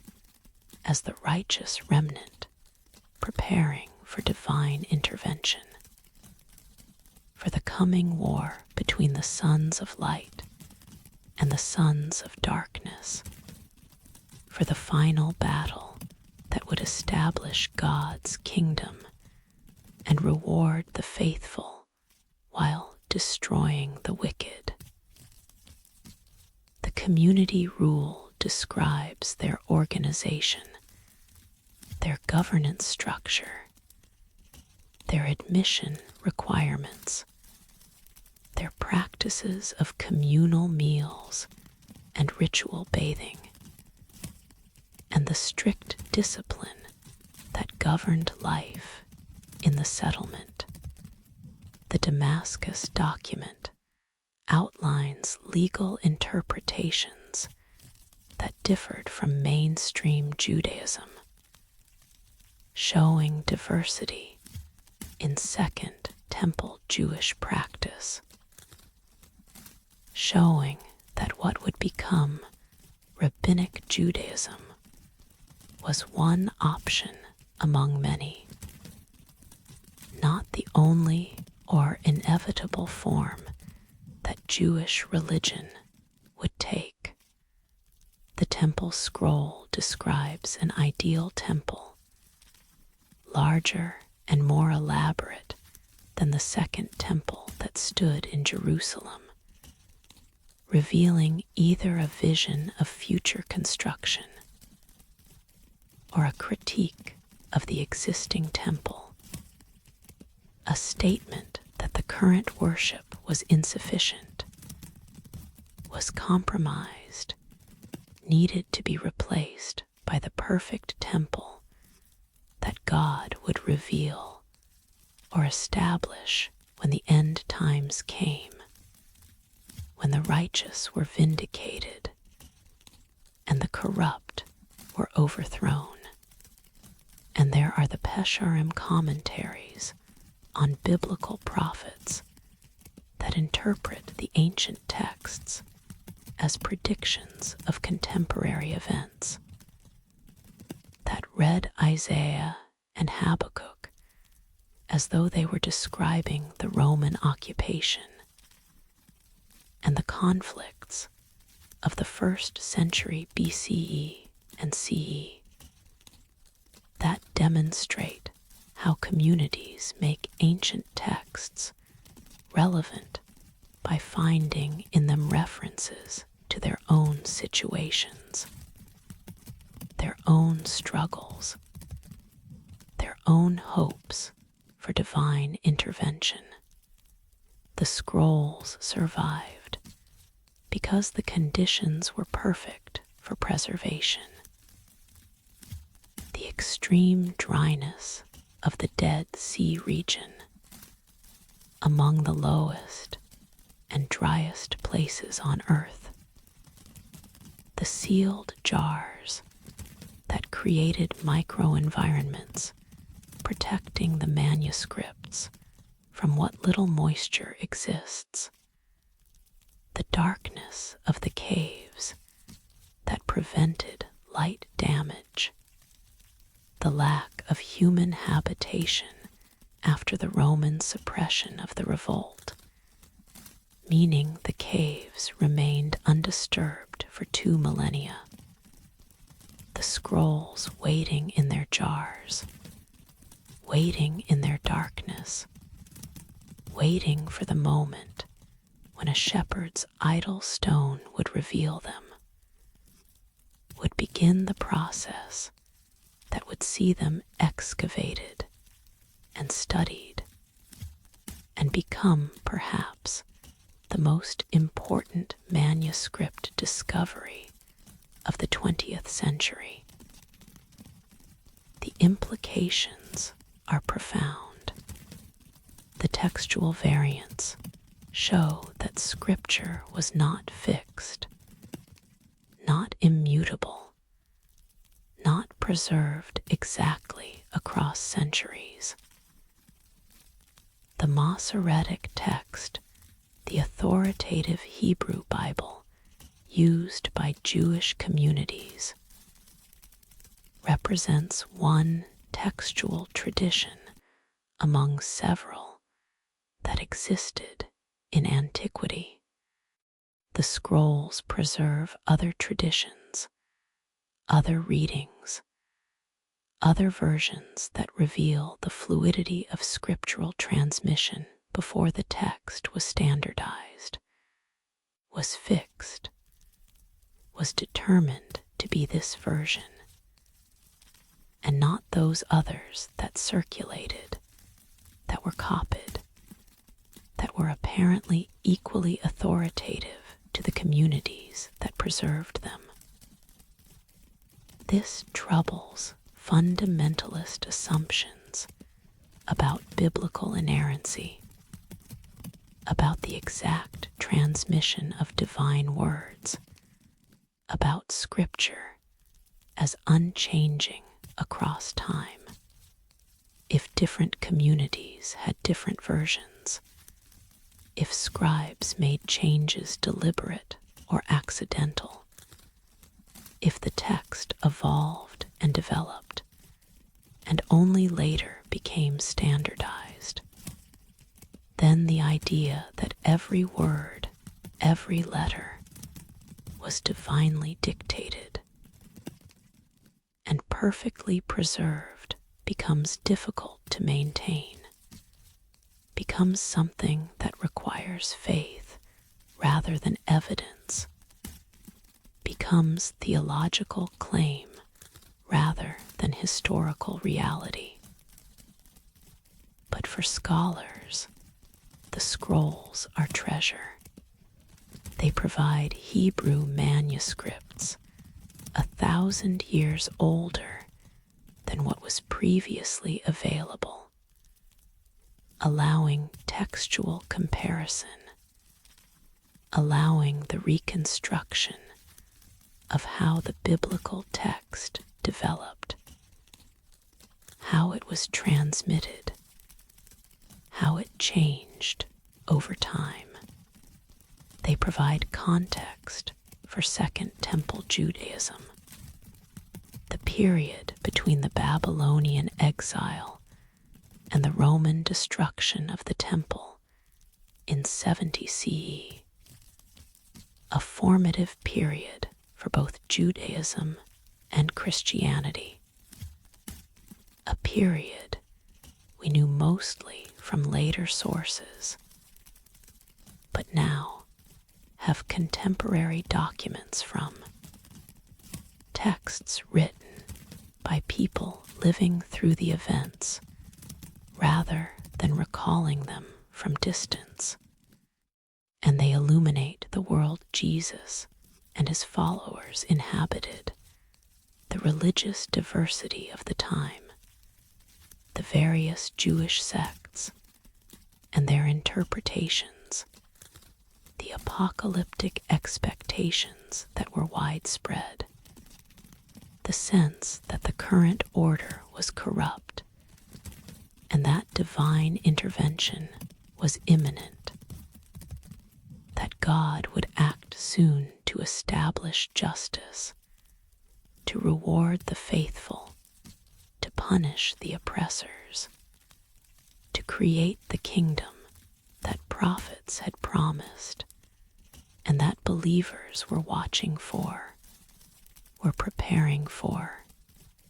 were living in expectation of. The Essenes withdrew from mainstream society, created a community of the pure, maintained strict discipline and ritual practices that they believed prepared them for the coming age, that distinguished them from the corrupt majority, that ensured they would be among the elect when God acted. They hid their scrolls when the Romans came, when the revolt failed, when destruction was imminent, trusting that the desert and the caves and the sealed jars would preserve what they could not, trusting that the sacred texts and their own community documents would survive even if the community itself did not. even if all of them died, even if the settlement was destroyed and the movement ended, and the expectations of imminent divine intervention proved incorrect, or at least delayed beyond the lifetimes of those who expected to see them fulfilled. They were wrong about the timing, but right about the preservation. The community ended. The settlement was destroyed. The Romans crushed the revolt. But the scrolls survived, maintained their vigil in darkness, kept their witness through 2,000 years of waiting. And when they emerged, when they were found and studied and translated, they told us what their creators could not. That second temple Judaism was diverse, that biblical texts had not yet been standardized, that apocalyptic expectation was widespread, that communities existed who believed they were living in the final days, who prepared accordingly, who hid their texts when the end they expected turned out to be the end of their community rather than the end of the world. The scrolls rest now in climate-controlled facilities, are being digitized and made available to scholars worldwide, are being conserved and studied, and gradually revealing their contents through technologies that allow reading of fragments too damaged or deteriorated for traditional methods, but most remain in the caves in replica form or in museums, while the originals are kept in conditions that will maintain them for as long as modern preservation can manage. For centuries, hopefully, for millennia perhaps, continuing their existence beyond the community that created them, beyond the expectations that motivated their hiding, beyond the Roman Empire that prompted their concealment, surviving into an age their creators could not have imagined, speaking to generations who do not share their beliefs, but who benefit from their preservation, who learn from their diversity, who appreciate their witness to a world that no longer exists except in these manuscripts, in these scrolls that were sealed in jars and hidden in caves and forgotten for 2,000 years before being found by a shepherd who threw a stone into darkness and heard pottery break and investigated and revealed what had been hidden, what had been preserved, what had been waiting in the dry silence of caves above the Dead Sea, waiting to speak again, to tell again the story of a community that expected the end of the world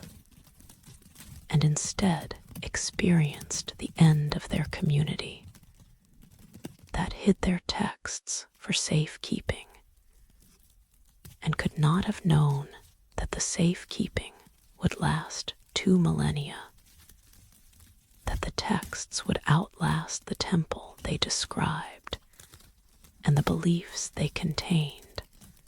and the community that created them, becoming not living practice, but historical document, not current faith, but ancient witness, not expectation, but memory, the scrolls that survived when everything else perished, that speak when all other voices have fallen silent, that preserve what would otherwise have been lost, that testify to the diversity that existed before orthodoxy narrowed options,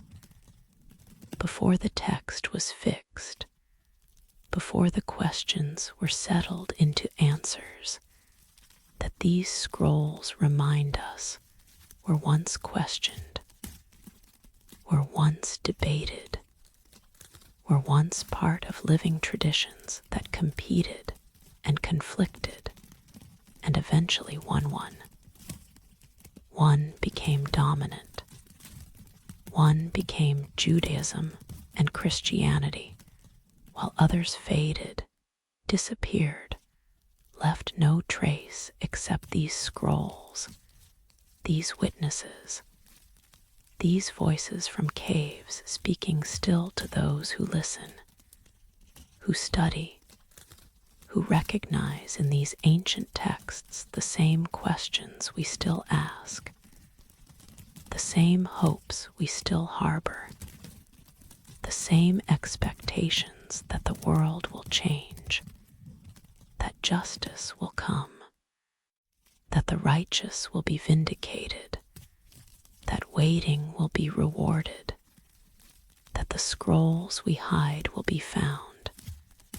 that preservation will succeed, that what we save will matter to someone, to the future, to the generations who come after and discover what we left, what we preserved, what we hid in caves or vaults or sealed containers, trusting that the sealing would hold, that the darkness would protect, that time would be kind, that the desert would keep its promise, that the scrolls would survive and speak and tell our story when we no longer can, when we have dissolved into the same dust that coats the caves, when we are memory rather than presence, when we exist only in what we wrote, what we preserved, what we hid hoping it would be found, hoping it would matter, hoping that someone someday would care enough to study it, to translate it, to honor it as witness to a world that was, to a community that believed, to expectations that were disappointed, but whose disappointment teaches as much as their fulfillment would have. The scrolls that waited in darkness and emerged into light and speak still, preserved by dryness and sealed jars, and the patient keeping of caves that ask nothing, that simply hold what is placed in them, that maintain their vigil through centuries and millennia, keeping safe what we entrust to them, returning it when time is right, when the shepherd throws his stone, when the pottery breaks, when the discovery begins, when the scrolls speak again, in the soft green hills of Ireland's Boyne Valley, where the river winds through landscape that has known human presence for 6,000 years. A massive structure rises from earth that has been shaped by human hands into something between tomb and temple, between burial mound and observatory, between monument to the dead and calendar marking cosmic rhythms that govern seasons, that regulate agriculture, that connect human time to celestial time through the simple but profound fact of alignment, of intention, of building that incorporates knowledge of solar movements, precise enough to create effects that occur only on specific days, only at specific moments, only when Earth and Sun reach the configuration that the builders anticipated, calculated, embedded in stone. Newgrange is older than Stonehenge, older than the Egyptian pyramids, built approximately 3200 BCE by people we know only through what they built, through the monuments they raised, and the artifacts they left, and the alignments they created that speak of knowledge we did not credit them with, of sophistication that seemed impossible for Neolithic farmers, who we assumed knew little beyond planting and harvest, who we imagined as primitive, as simple, as incapable of the astronomical observation and mathematical calculation and engineering precision that Newgrange demonstrates in its existence, in its continuing function, in the fact that 52 centuries after its construction it still performs as designed, still captures the winter solstice sunrise in its passage, still illuminates its inner chamber with golden light that penetrates 60 feet of stone and earth to reach the place where the ancients placed their dead, where bones and ash mingled with offerings, where the community gathered perhaps to witness the sun's return, to celebrate the turning of the year, to mark the moment when darkness began its retreat, when light began its slow reconquest of the sky. The mound is massive, 280 feet in diameter, rising 40 feet above the surrounding plain, ringed with standing stones that create a ceremonial space around the structure, that mark it as different, as sacred, as set apart from the ordinary landscape of farming and hunting and daily life. The cairn contains approximately 200,000 tons of stone, quarried and transported, and carefully placed to create not just mass, but meaning, not just barrier, but threshold, not just tomb,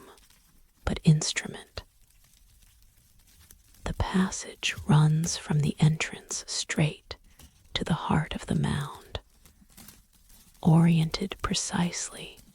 to catch the winter solstice sunrise. The walls are built with massive stones, some weighing several tons, fitted together with precision that has held for 50 centuries, that has required only minimal restoration, that demonstrates knowledge of stone construction that equals anything achieved in Egypt or Mesopotamia, or anywhere else humans built monumentally, built permanently, built to last not decades, but millennia. Above the entrance, a roof box waits, a specially designed opening that allows sunlight to penetrate the passage, even though the door may be blocked, even though the passage entrance is lower than the floor inside, even though the alignment requires precision that accounts for the rising angle of the sun, for the specific declination it reaches only at winter solstice, for the 17-minute window when conditions are exactly right, when earth and sun align as they do only on this day,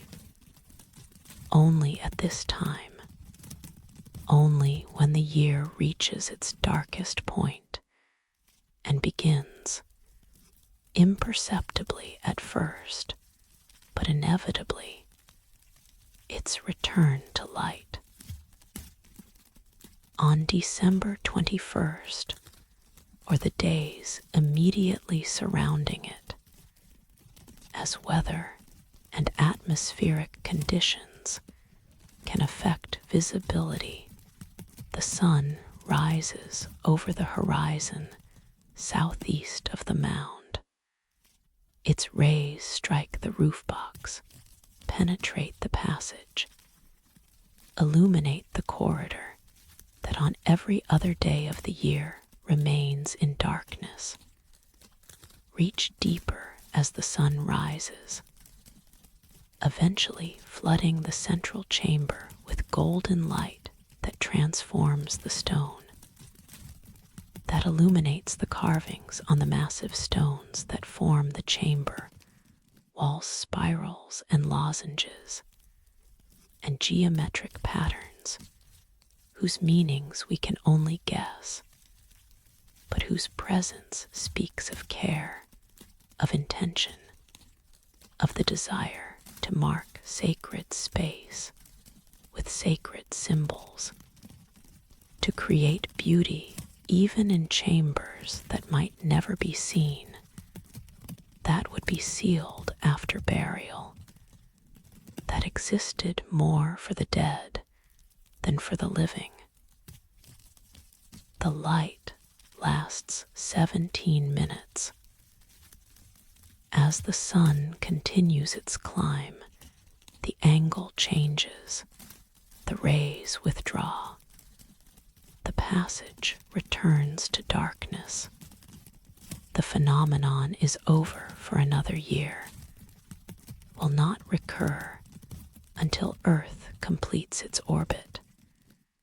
and returns to the same relationship with the sun, until winter solstice comes again, until the darkest day passes once more and light begins once more its slow increase, its patient victory over the darkness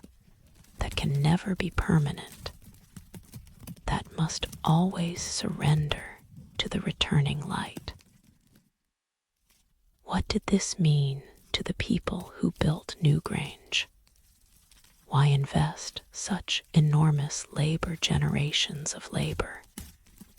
decades of sustained effort, the quarrying and transport of hundreds of thousands of tons of stone, the precise calculation required to achieve the alignment in creating an effect that lasts 17 minutes once per year? The usual explanation is agricultural. Communities dependent on farming need to know the seasons, need to mark the solstices and equinoxes, need calendars that tell them when to plant and when to harvest. Newgrange serve as calendar, its illumination marking the precise moment of winter solstice, confirming astronomical observations, providing certainty about the year's turning. But this seems insufficient. You do not need a structure as massive as Newgrange simply to mark dates. Wooden posts, stone alignments, far simpler structures could serve calendrical purposes. The scale of Newgrange, its elaborate construction, the massive investment of resources suggests purposes beyond mere timekeeping. Perhaps it was about death and rebirth, about the connection between solar cycles and human fate. The dead were placed in the chamber cremated remains, bones, ash in the place where once per year light penetrates, where the returning sun reaches even into the tomb, even into the realm of death, demonstrating or creating the hope that death is not final, that like the sun that sets, but rises again, like the year that darkens, but returns to light. Humans might also experience resurrection, rebirth, continuation beyond the obvious ending. Or perhaps it was about community, about creating events that brought people together, that synchronized their activities, that marked significant moments with ceremonies that reinforced social bonds, that created collective memory, that structured time not just individually, but communally, making the winter solstice not just an astronomical event, but a social event, a gathering, a celebration of survival through the dark months, a hope for spring's eventual return, a trust that the cycles would continue, that light would return,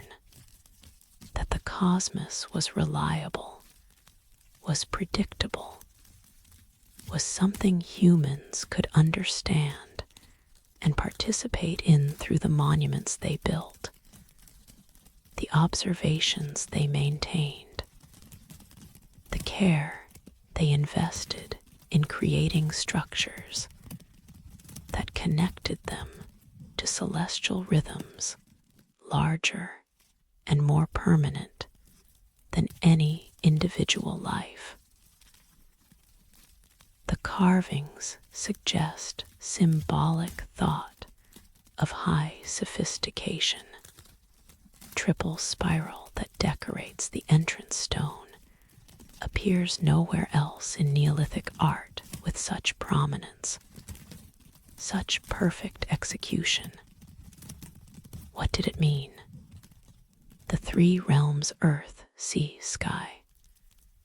The three stages of life: birth, death, rebirth. The threefold nature of deity or cosmos or time itself. We cannot know. The people who carved it left no written explanation, no key to unlock the symbols they considered obviously meaningful, naturally expressive of truths they knew so well they needed no explanation. But the spirals speak to careful observation of natural forms. Shells spiral, ferns unfurl in spirals, water drains in spirals, growth proceeds in spirals. Perhaps the spiral represented growth, continuance, the pattern that life follows, the shape that nature takes when it expands, when it develops, when it creates new forms from old centers, perhaps placing spirals on the entrance, stone marked new grain, as a place of transformation, of development, of the continuation that death threatens, but that the winter solstice sunrise demonstrates that nothing ends completely, that all continues in new forms, that the cycles persist, that the spiral turns forever, adding layers, expanding outward, growing from the center that remains fixed while the edges extend, creating new while maintaining connection to old, the past becoming foundation for future, the spiral containing both simultaneously, moving and static, changing and permanent, like Newgrange itself, which has stood for 52 centuries, while the people who built it have changed, have evolved, have become different peoples with different languages and beliefs and technologies, but who still gather sometimes at winter solstice, who still watch for the light to penetrate the passage, who still mark the moment when darkness peaks and light returns, when the year turns and hope is reborn, when the ancient monument performs as designed, still functional, still fulfilling its purpose, whether or not we fully understand what that purpose was, whether or not our interpretations match the intentions of the builders, whether or not the spirals mean what we think they mean. What matters is that it works. The alignment holds. The light penetrates. The passage designed 5,000 years ago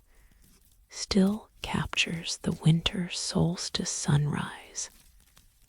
and directs it to the chamber at the heart of the mound, still demonstrates that humans can understand celestial mechanics well enough to predict them,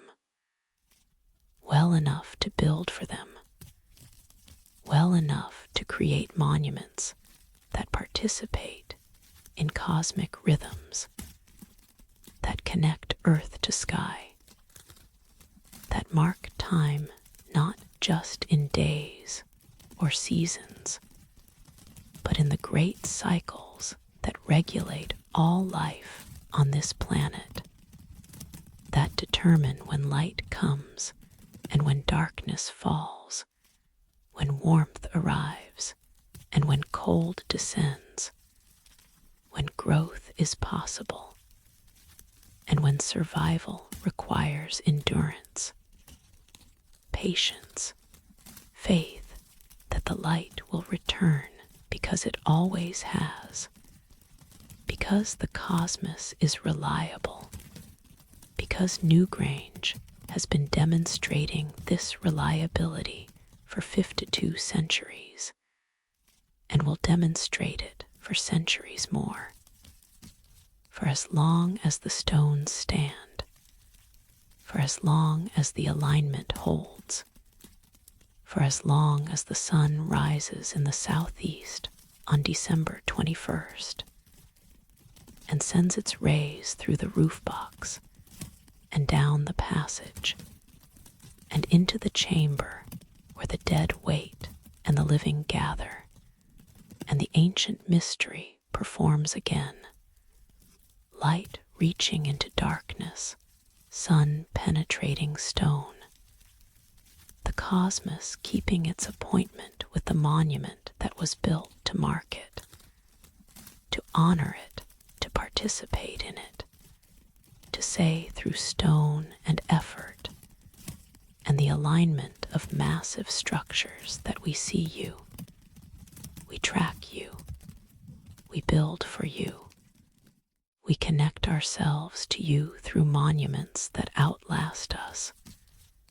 through knowledge that transcends individual lifetimes, through the spiral that keeps turning, that keeps growing, that keeps connecting center to edge, past to future, the dead to the living,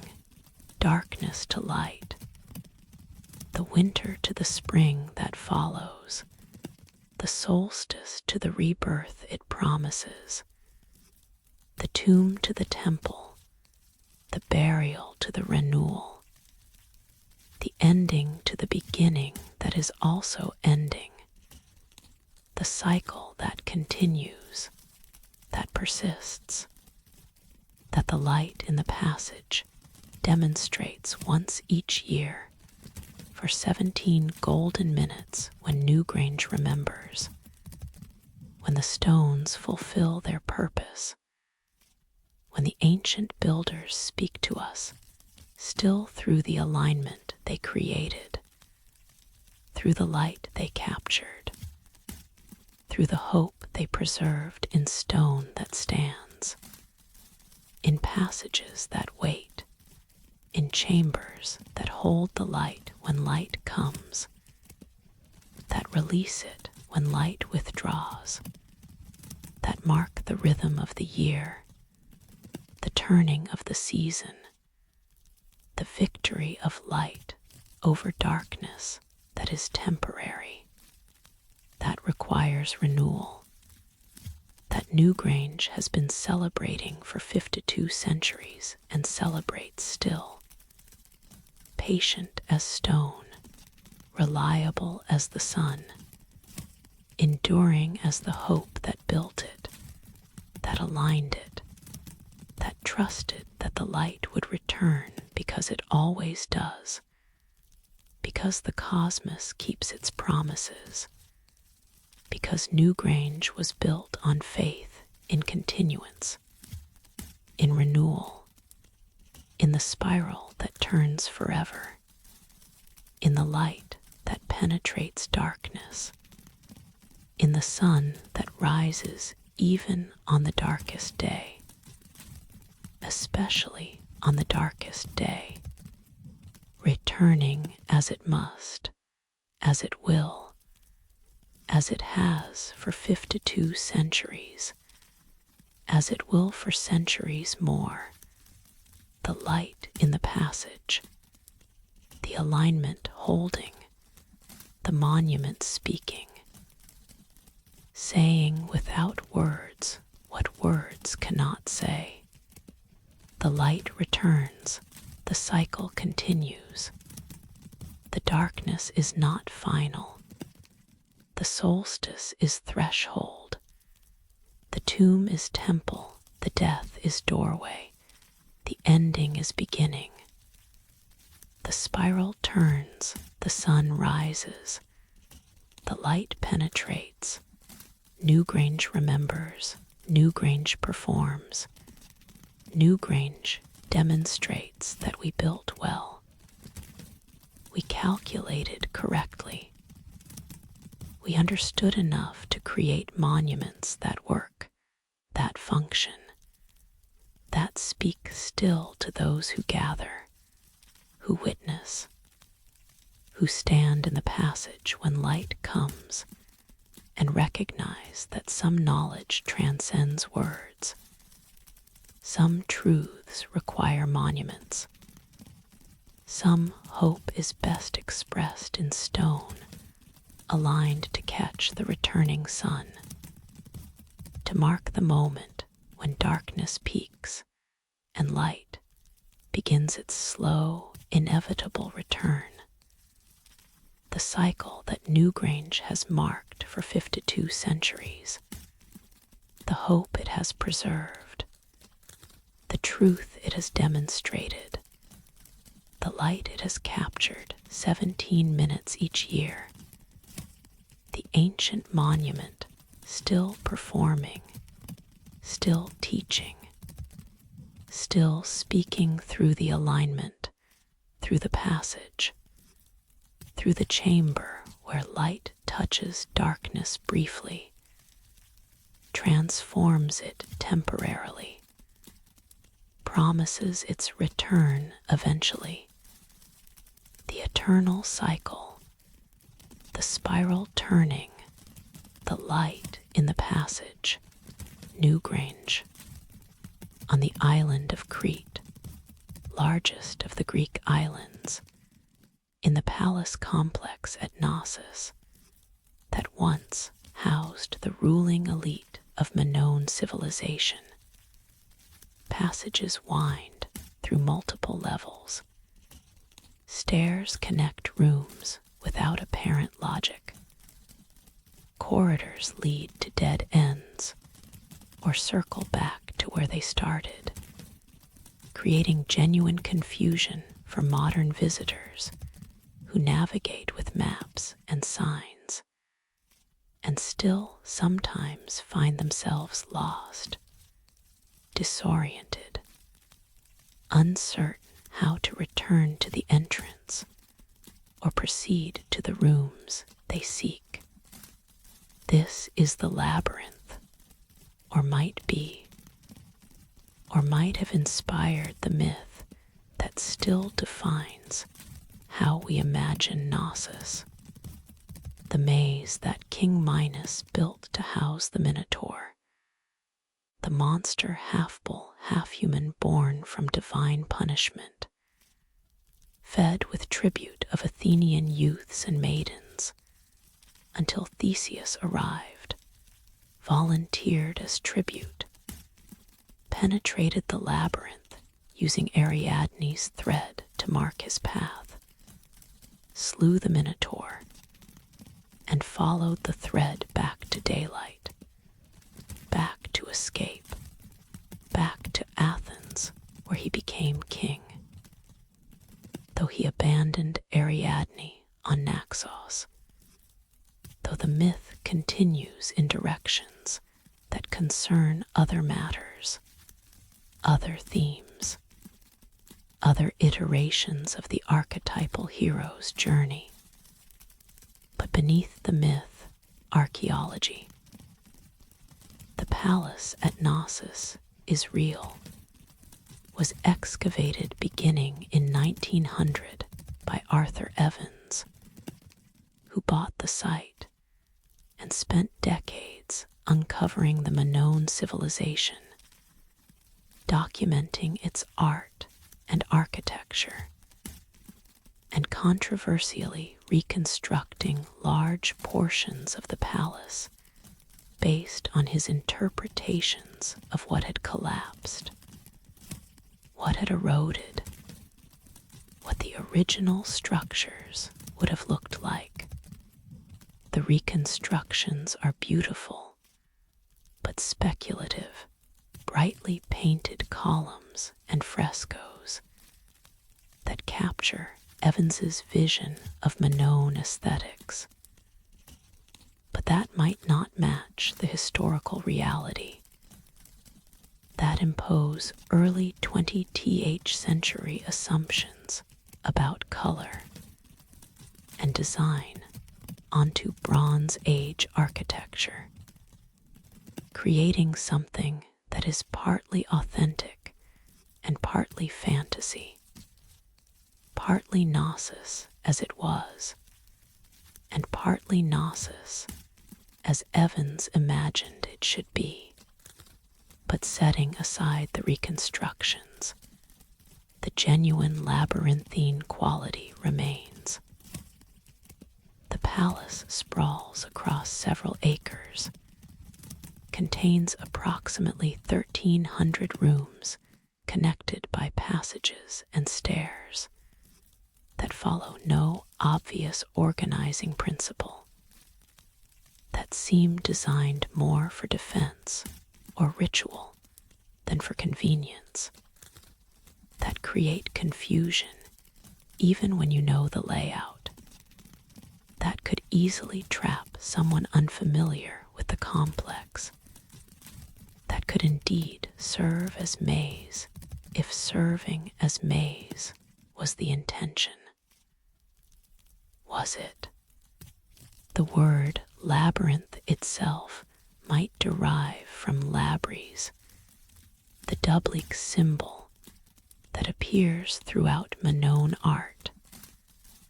that marked sanctuaries and sacred spaces, that might have given its name to a house of the doublexes, a palace or temple complex associated with this powerful symbol. If so, labyrinth meant not maze, but sacred building. And the maze aspect came later, came from Greek encounters with the complex palace, from outsiders experiencing its confusing layout and interpreting it through their own mythological frameworks. The bull imagery is everywhere in Minoan art.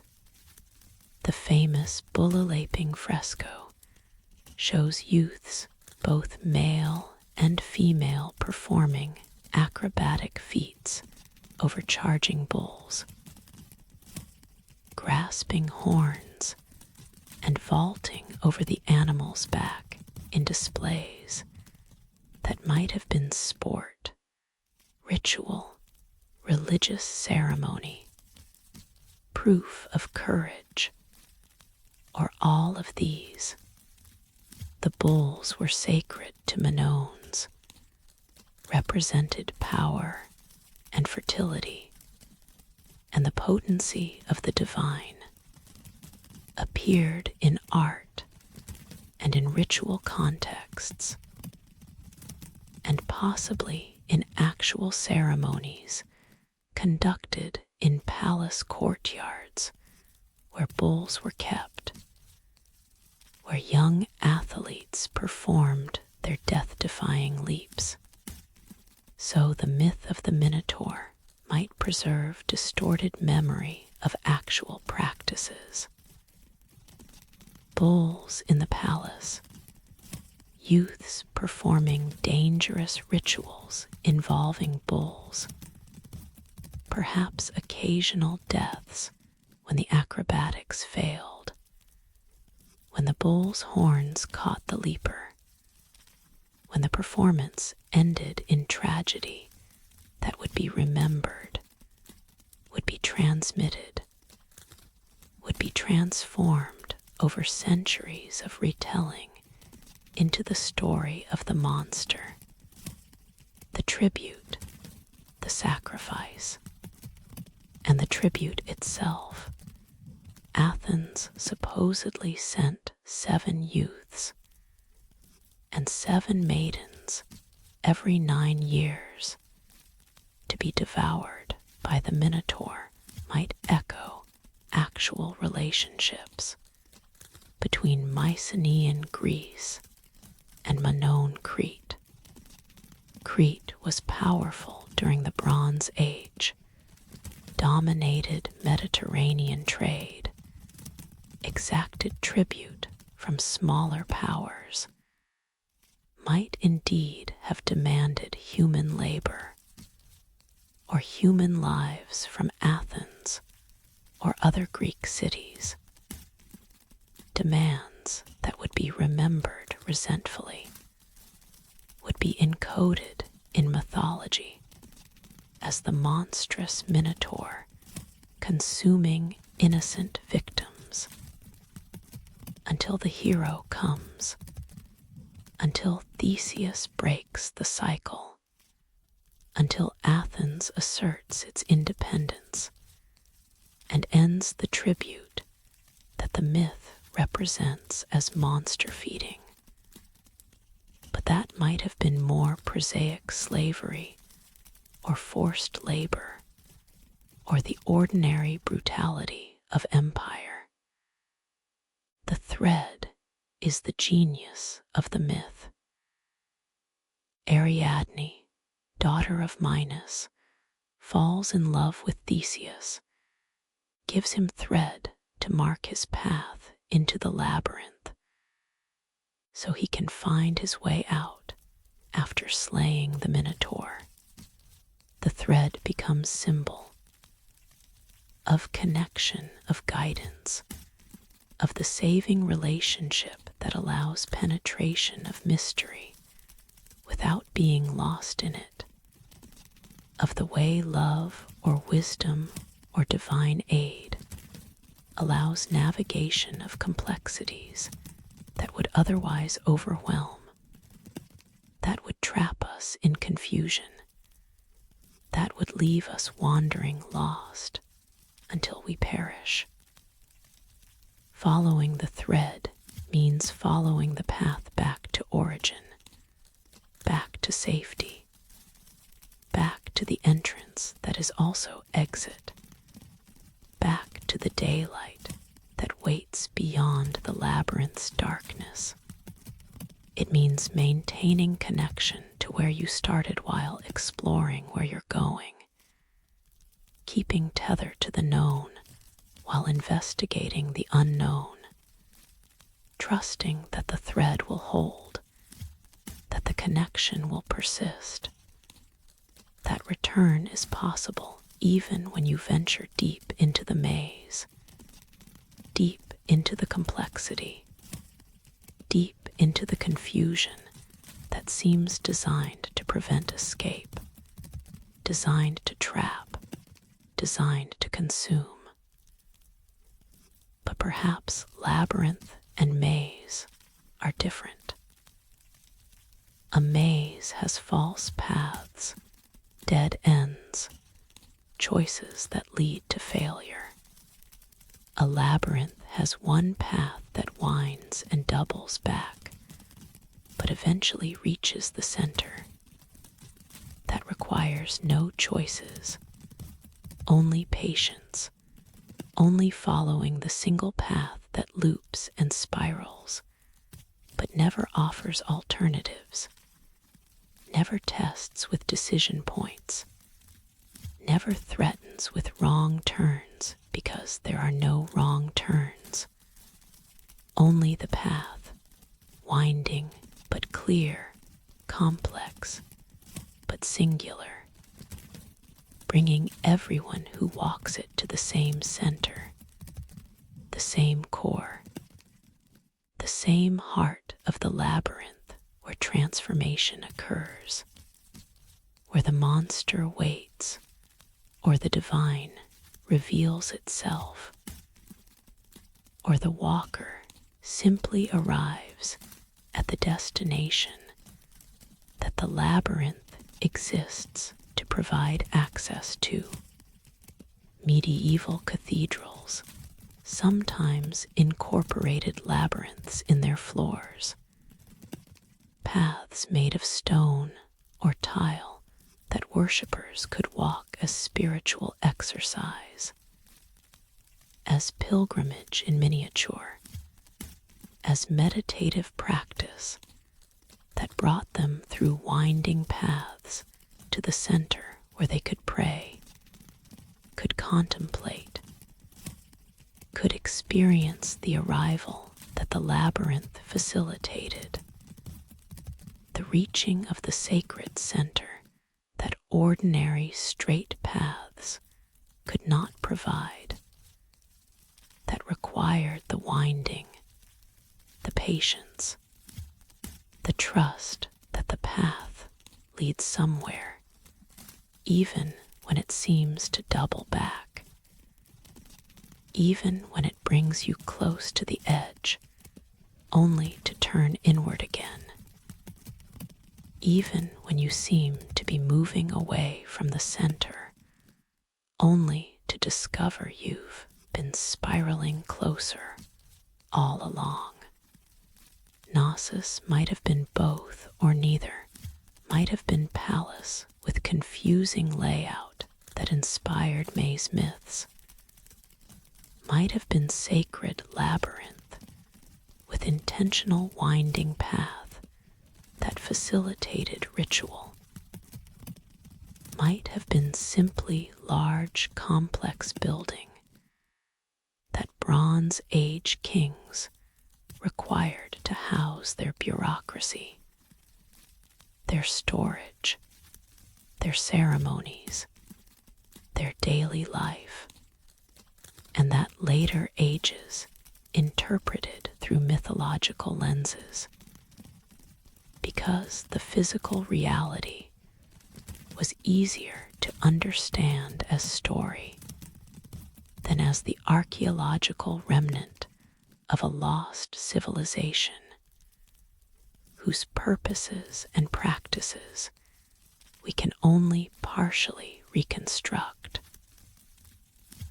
What remains is the myth and the ruins,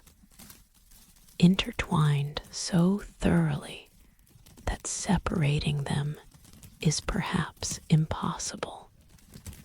perhaps undesirable. The myth gives meaning to the ruins, provides narrative that makes the stones speak, that transforms archaeological confusion into symbolic richness. The ruins give substance to the myth, provide the physical location where imagination can place its stories, can ground fantasy in actual stone and earth. Walking through Knossos today, through the passages that might have inspired labyrinths and definitely inspired tourists, you participate in both simultaneously. You are walking Manon Palace and mythological labyrinth, Bronze Age architecture and archetypal maze, actual history and symbolic story, the physical and the imaginary so intertwined that asking which is real misses the point, ignores the way both are real in different registers, both true in different modes, both present in the stones that stand and the myths that endure. The Minotaur waits still in the center, or does not wait, or waits only as symbol waits patient, eternal, ready to be encountered by anyone who penetrates deeply enough, who follows the thread far enough, who dares to confront what dwells at the heart of the labyrinth, at the core of the complexity, in the chamber where the monster, or the divine, or simply the self that we have been seeking waits to be faced, to be slain, or integrated, or recognized, to complete the transformation that the labyrinth exists to facilitate, that the winding path enables, that the thread allows by promising return, by guaranteeing that penetration does not mean permanent loss, that going in does not prevent coming out, that the labyrinth is passage, not trap, threshold, not prison, sacred journey, not final destination. Theseus emerged, the myth tells us, killed the Minotaur, followed the thread, returned to sunlight, sailed away. The labyrinth endured, still winds through Knossos, still confuses visitors, still represents the complexity that myths encode in monsters and heroes, and threads that guide us home if we're wise enough to carry them, brave enough to enter, patient enough to follow the winding path that seems random but is not, that seems to circle endlessly but is spiraling inward, approaching the center where whatever we seek or fear or need to confront waits in the darkness, waits in the heart of stone, waits in the labyrinth at Knossos, where myth and history meet, where archaeology and imagination combine, where the Minotaur still roars faintly if you listen, where Ariadne's thread still glimmers if you look, where the labyrinth still offers its ancient promise. Enter, penetrate the mystery, reach the center, emerge transformed, return to tell the story that becomes myth, that becomes the truth that others need, the thread that others follow, the path through the labyrinth that leads to the center and back to the light, winding but certain, complex but true, the sacred path, the hero's journey, the labyrinth at Knossos where stone and story spiral together forever, inseparable, eternal waiting, in the Pyrenees,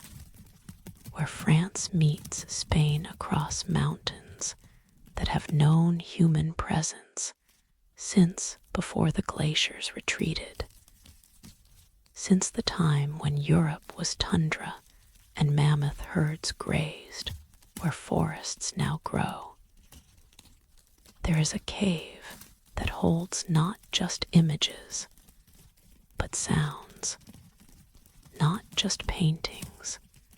but the memory of music, the evidence that melody predates what we thought,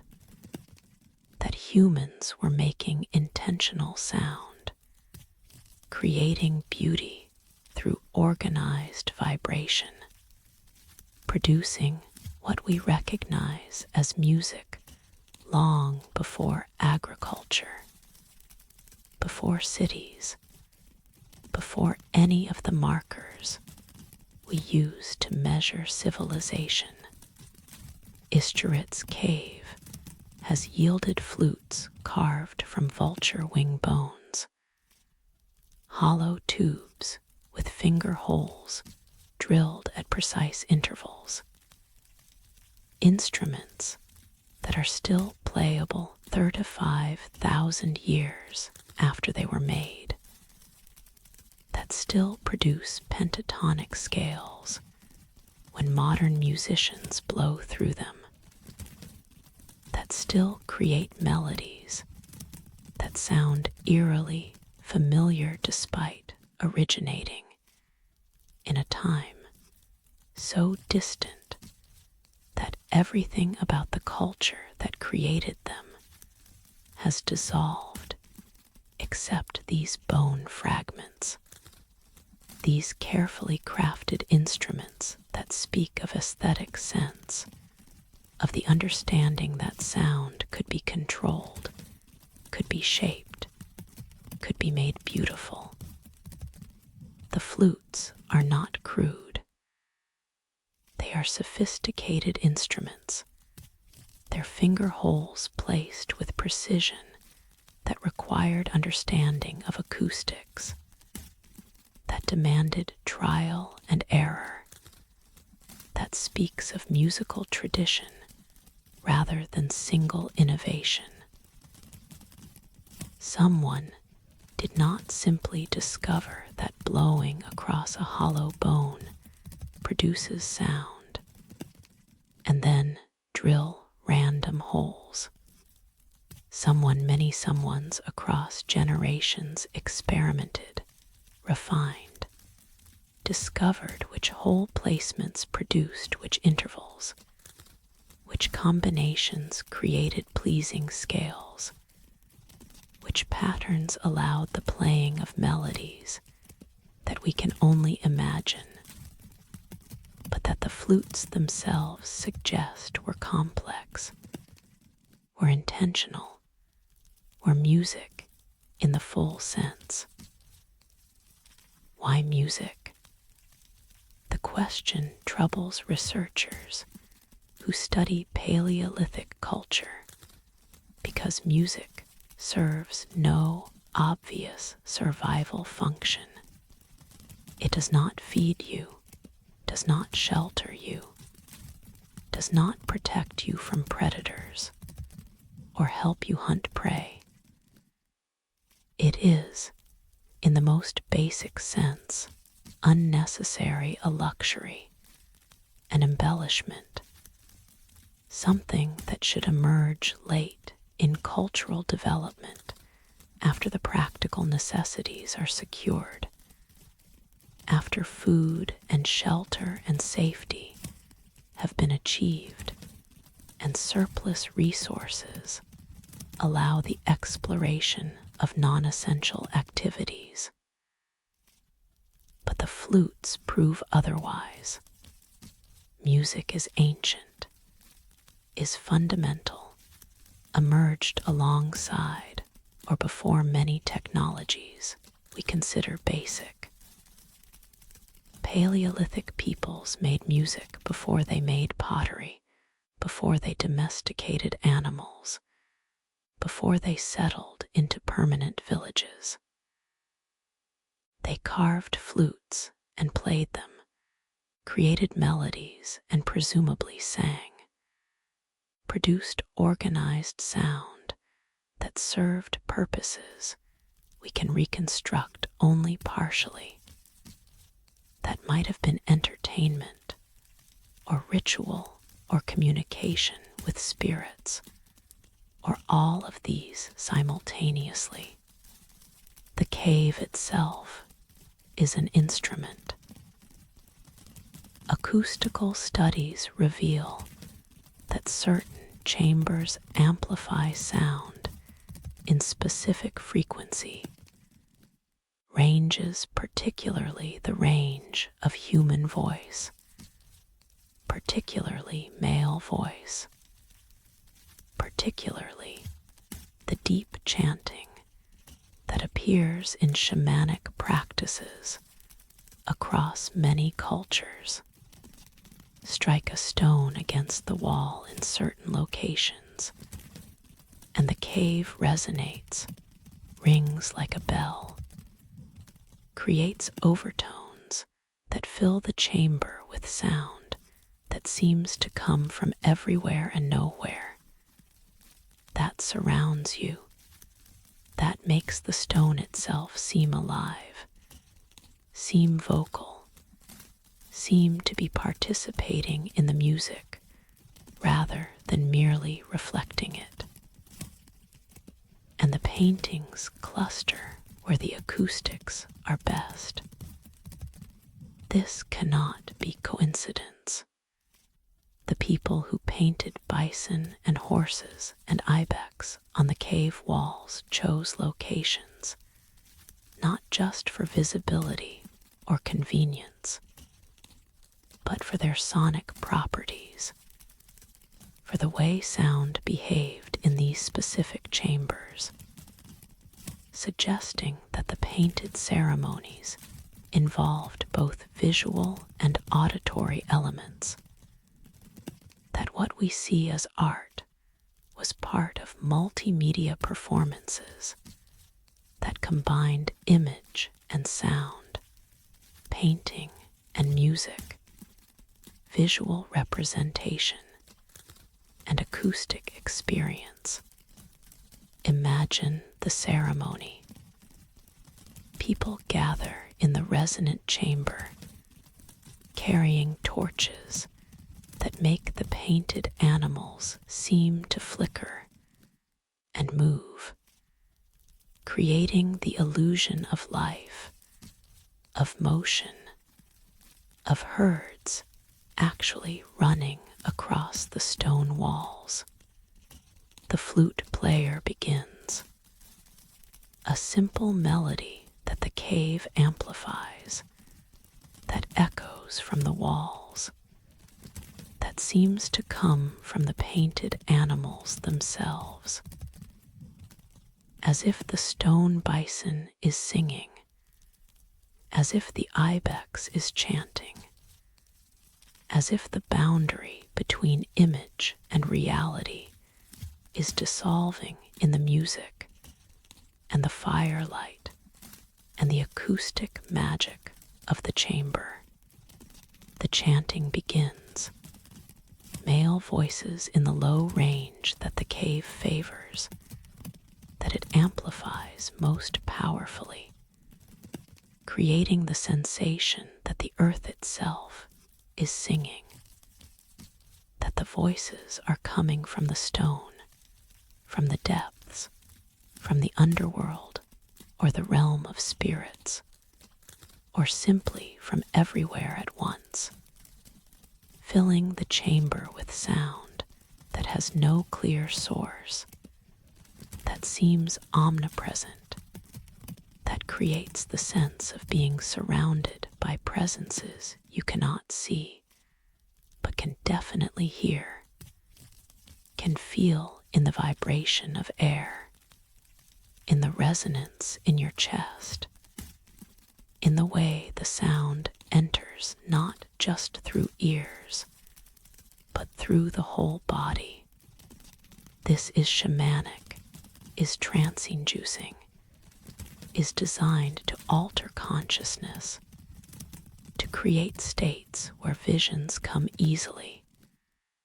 where the boundary between ordinary and extraordinary perception thins, where the paintings might seem to move, to speak, to convey messages or knowledge or blessings from the animal spirits they represent, from the forces they invoke, from the realms they provide access to, for those who know how to look, how to listen, how to participate in the ceremony that combines all elements: image, sound, firelight, the cave's natural resonance, into experience that is religious or aesthetic or both, that serves purposes we categorize separately,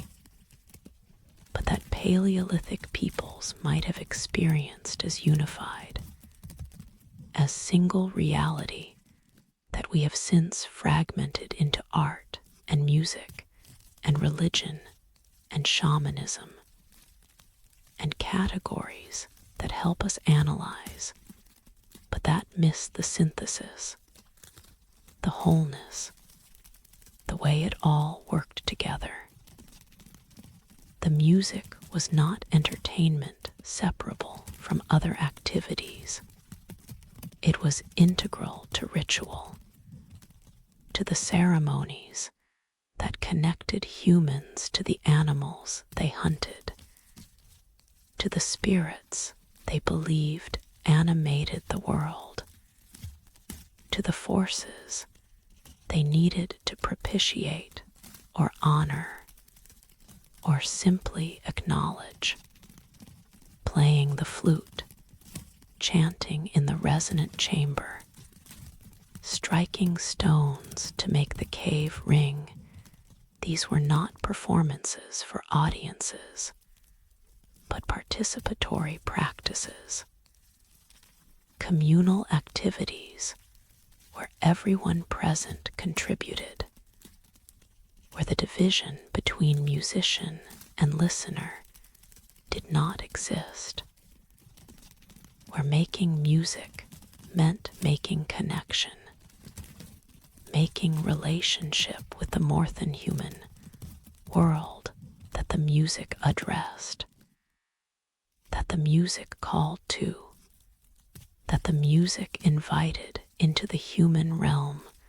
through the portal that sound could create, that acoustic experience could open, and the bone flutes speak of something else, of taking death and transforming it into beauty. The vultures whose wing bones became flutes were probably not hunted, but found, their carcasses scavenged, their bones collected not for food, but for form, for the hollow structure that made them suitable for instruments, for the way they could be transformed through careful work into objects that produced sound, that created music, that served purposes the living vulture could not serve, but the dead vulture's bones could. There is poetry in this, in the recognition that death provides materials for beauty, that bones can sing, that what was once life continuing in different form, serving different purposes, creating value that did not exist when the vulture flew, but that emerged when human hands took hollow bone and drilled holes, and discovered that breath through bone produces tones, that tones in sequence create melody, that melody touches something in human consciousness that responds, that recognizes, that finds in organized sound a pleasure, a meaning, a rightness that random sound does not provide. The flutes are in museums now, are studied and documented, and occasionally played by researchers who want to hear what Paleolithic music sounded like, who blow carefully through 35,000-year-old bone and produce tones that have not sounded for millennia, that bring back briefly the melodies that once filled the caves, that once accompanied painting ceremonies, that once helped create the trance states where humans believed they contacted animal spirits, where shamans journeyed to other realms, where the ordinary world became permeable to the extraordinary and music was the medium, was the vehicle, was the sound that opened doors, that created thresholds, that allowed passage between worlds that our modern consciousness keeps firmly separate. But that Paleolithic consciousness might have experienced as adjacent, as accessible, as reachable through the right practices, the right sounds, the right music played in the right caves by people who knew what they were doing, who had refined these practices across generations, who had learned through trial and error and transmission from elders which melodies worked, which caves resonated best, which combinations of image and sound and firelight created the most powerful experiences, the most effective rituals, the deepest connections to whatever it was they were connecting to. We can play the flutes, but we cannot recreate the context, cannot access the beliefs that gave the music meaning, cannot participate in the worldview that heard in these melodies not just pleasant sounds, but communications with the sacred, invocations of power,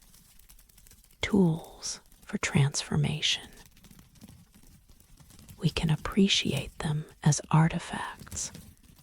as evidence of artistic capacity, as proof that our ancestors were sophisticated and creative and capable of abstraction and beauty. But we cannot hear them as they heard them, cannot experience the music as part of ritual rather than as historical curiosity, cannot feel what they felt when the flute played and the cave rang and the painted animals seemed to move, and the whole chamber became portal, became threshold, became the place where music was not entertainment, but magic, not performance, but participation in mysteries we have lost, in practices we have abandoned, in ways of being in the world that our civilization has traded for other ways, other practices, other relationships with sound and image and the sacred. The flutes remain, silent most of the time, occasionally played by researchers, resting in cases beside the evidence of Paleolithic art and technology, and the slow accumulation of understanding that these people were not primitive,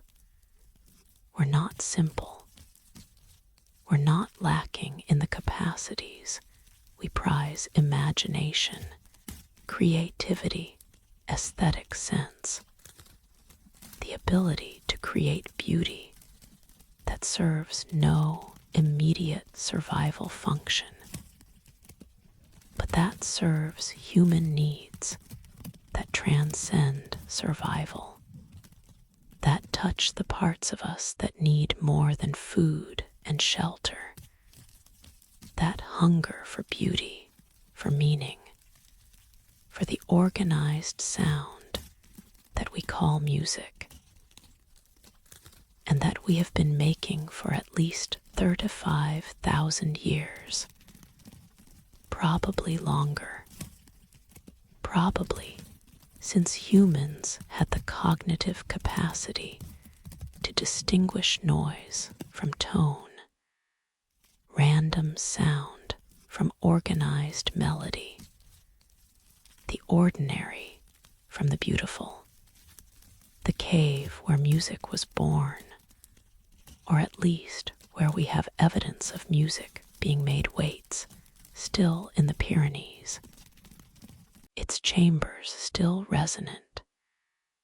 its walls still holding paintings, its acoustic properties unchanged by the millennia that have passed since the last ceremonial flute sounded in its depths, since the last chanting filled its passages, since the last time humans gathered there to make music in the service of mysteries, to play bone flutes and sing and create through sound the connections they sought, the transformations they needed, the beauty they valued enough to spend time creating, to devote resources to preserving, to pass down through generations the knowledge of which bones made best flutes, which holes produced which tones, which melodies pleased the spirits, which songs opened doors, which music mattered enough to make, to play, to preserve in instruments that lasted 35,000 years, that speak still when breath passes through them, that produce melodies that sound familiar despite their age, that touch something in us that recognizes, that responds, that remembers perhaps that we have always made music, have always needed music, have always found in organized sound something essential, something precious, something worth the effort of drilling holes in vulture bones, worth the experimentation required to discover acoustics, worth the gathering in caves to play and sing and create together the sounds that connected us to each other, to the animals we hunted, to the spirits we believed in, to the mysteries we honored through the music we made in caves that amplified it, that transformed it, that made every flute player and every singer and every listener into participants in something larger, something sacred, something that began in the caves where music was born and continues still, differently but recognizably, in every melody we play, every song we sing, every moment when organized sound touches us and we recognize that this matters. This means something. This is not just pleasant vibration, but human expression at its most fundamental, most universal, most ancient, the music that was born in caves, that echoed in resonant chambers, that accompanied painted ceremonies, that opened doors to mysteries we still seek, though we no longer play bone flutes in the darkness, no longer gather in acoustic caves, no longer believe in quite the same ways, but still make music, still find in it what they found, still use it to connect, to transform, to touch the sacred or the beautiful, or whatever we call the thing that music reaches, the place it takes us, the experience it creates when the tones align and the melody flows, and something in us responds with recognition that this is right, this is true. This is the sound that humans have been making since before we were fully modern, since before we built cities or wrote books or created any of the achievements we point to as markers of civilization. We made music. We played flutes carved from bones. We sang in caves that amplified our voices. We created beauty through organized sound. And in that creation, we were human, fully human, recognizably human across the 35,000 years that separate us from them, connected by the flutes that still play, by the music that still sounds, by the recognition that this is what we do, what we have always done, what we will always do: make music, make beauty, make sound that touches the parts of us that need touching, that speaks to what words cannot reach, that connects us across time and space, and the vast distances that separate Paleolithic caves from modern concert halls. But that music crosses easily, effortlessly, carrying us back to the beginning, to the first flute, to the first melody,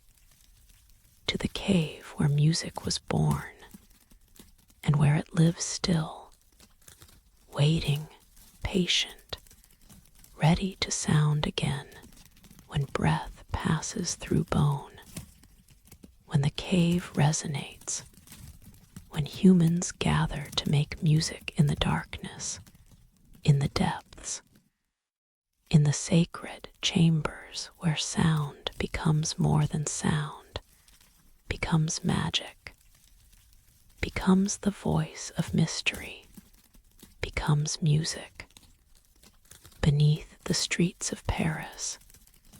in tunnels that were once limestone quarries, providing building material for the city that grew above them. 6 million skeletons rest in arrangements that transform horror into art, that make death decorative, that face the overwhelming fact of mortality with design, with symmetry, with the grim beauty of bones stacked in patterns that acknowledge death's democracy, that all are equal in the ossuary, all reduced to the same components, all anonymous in the vast collection that no longer distinguishes rich from poor, noble from commoner, saint from sinner. The catacombs of Paris began as solution to a problem. The city's cemeteries were overflowing, the dead literally rising from the ground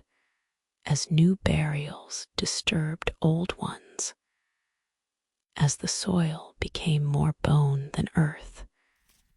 as the stench and the health hazard became intolerable. Something had to be done with the accumulated dead of 1,000 years of Parisian burial, with the bodies that could not simply disappear, that had to go somewhere, that required space the city no longer had to give. The quarries offered solution. Abandoned once the limestone was exhausted, they formed extensive networks beneath the city, stable chambers that had held up the weight of Paris for centuries and could hold more weight, could accommodate the bones that needed relocation, could become what they became, the world's largest ossuary, an underground city of the dead beneath the city of the living, a repository for 6 million individuals who once walked the streets above, who lived and died in Paris, who were buried in churchyards and parish cemeteries and common graves, until the decision was made to move them, to consolidate them, to create order from the chaos of overcrowded burial grounds. The transfer began in 1786 and continued for decades. At night, black-draped carts carried bones from the cemeteries to the quarries, proceeding in solemn procession through streets lit only by torches, conducting a second burial, a final relocation that promised permanence, promised that these remains would not be disturbed again, would rest in the catacombs until the end of time, or at least until Paris itself ends, until the city crumbles, until nothing remains of the capital that grew above these bones, that built itself from limestone, quarried from the very tunnels where the quarriers' descendants would eventually rest. But the bones were not simply dumped. They were arranged. Multiple someones across the years of transfer decided that this massive collection of human remains should be organized, should be made beautiful in its way, should honor the dead through the aesthetic treatment of their bones, through the creation of patterns and walls and displays that make the catacombs not just storage, but monument, not just solution to a practical problem, but recognition of mortality's scale, of the millions who came before, whose bones testify to the fact of death that awaits everyone, that unites everyone, that makes equals of king and pauper in the end when flesh dissolves and only bones remain. The walls are built from femurs and skulls, the largest and most recognizable bones, arranged in patterns that create visual interest, that break the monotony of corridor after corridor of stacked remains. Femurs form the base, aligned horizontally like bricks, creating stability. Skulls are placed at intervals, their empty eye sockets staring out at visitors, their absence of expression somehow more expressive than any living face, their patient silence more eloquent than any speech. Heart shapes appear, formed from skulls and crossbones arranged in patterns that seem almost playful, almost irreverent, almost a visual joke, except the subject is death, and the materials are human remains, and the effect is unsettling rather than amusing, is reminder that these were people,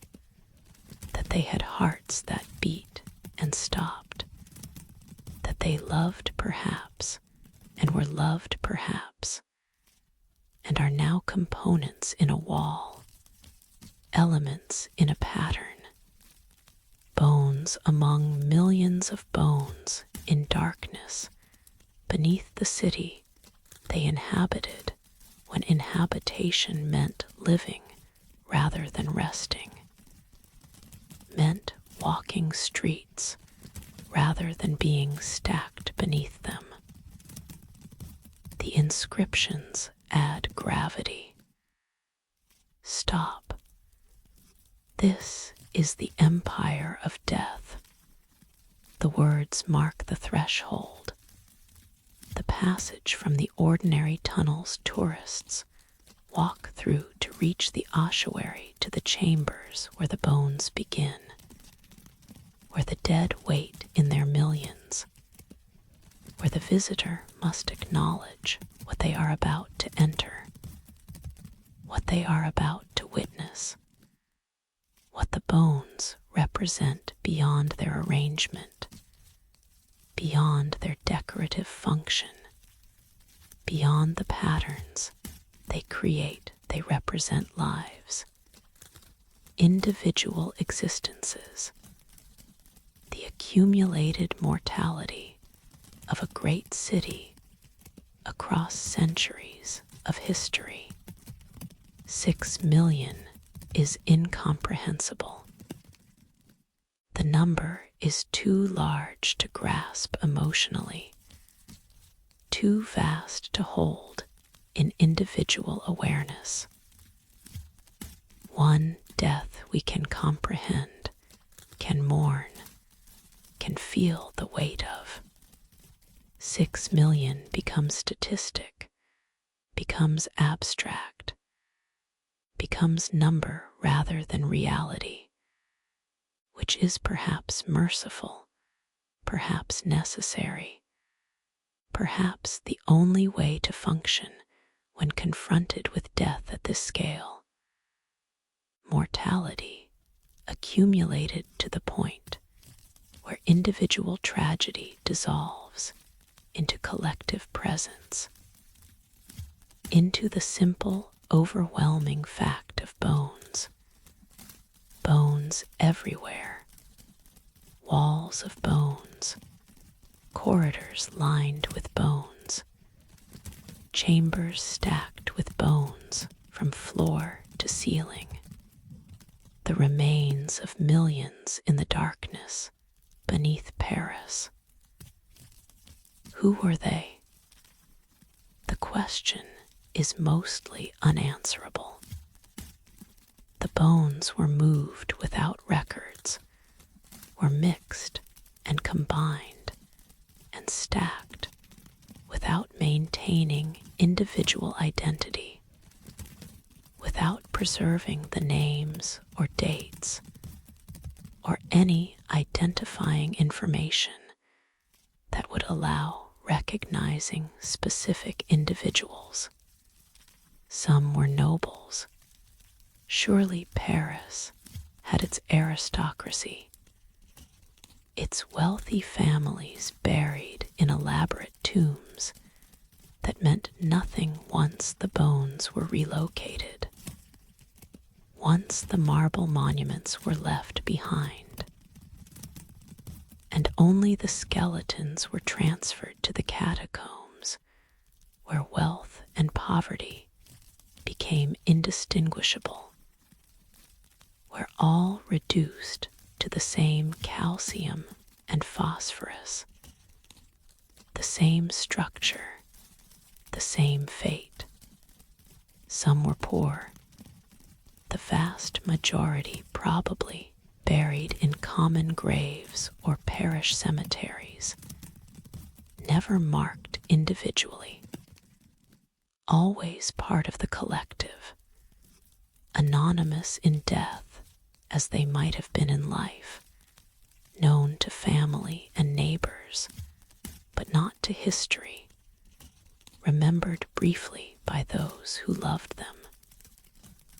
and then forgotten, dissolving into the general past, becoming part of the uncounted masses who lived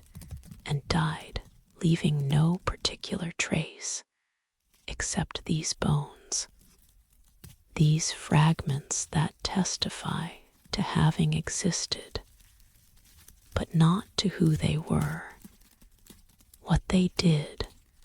what they hoped for, what they feared. Some were children, the small bones reveal this. The incompletely fused skulls,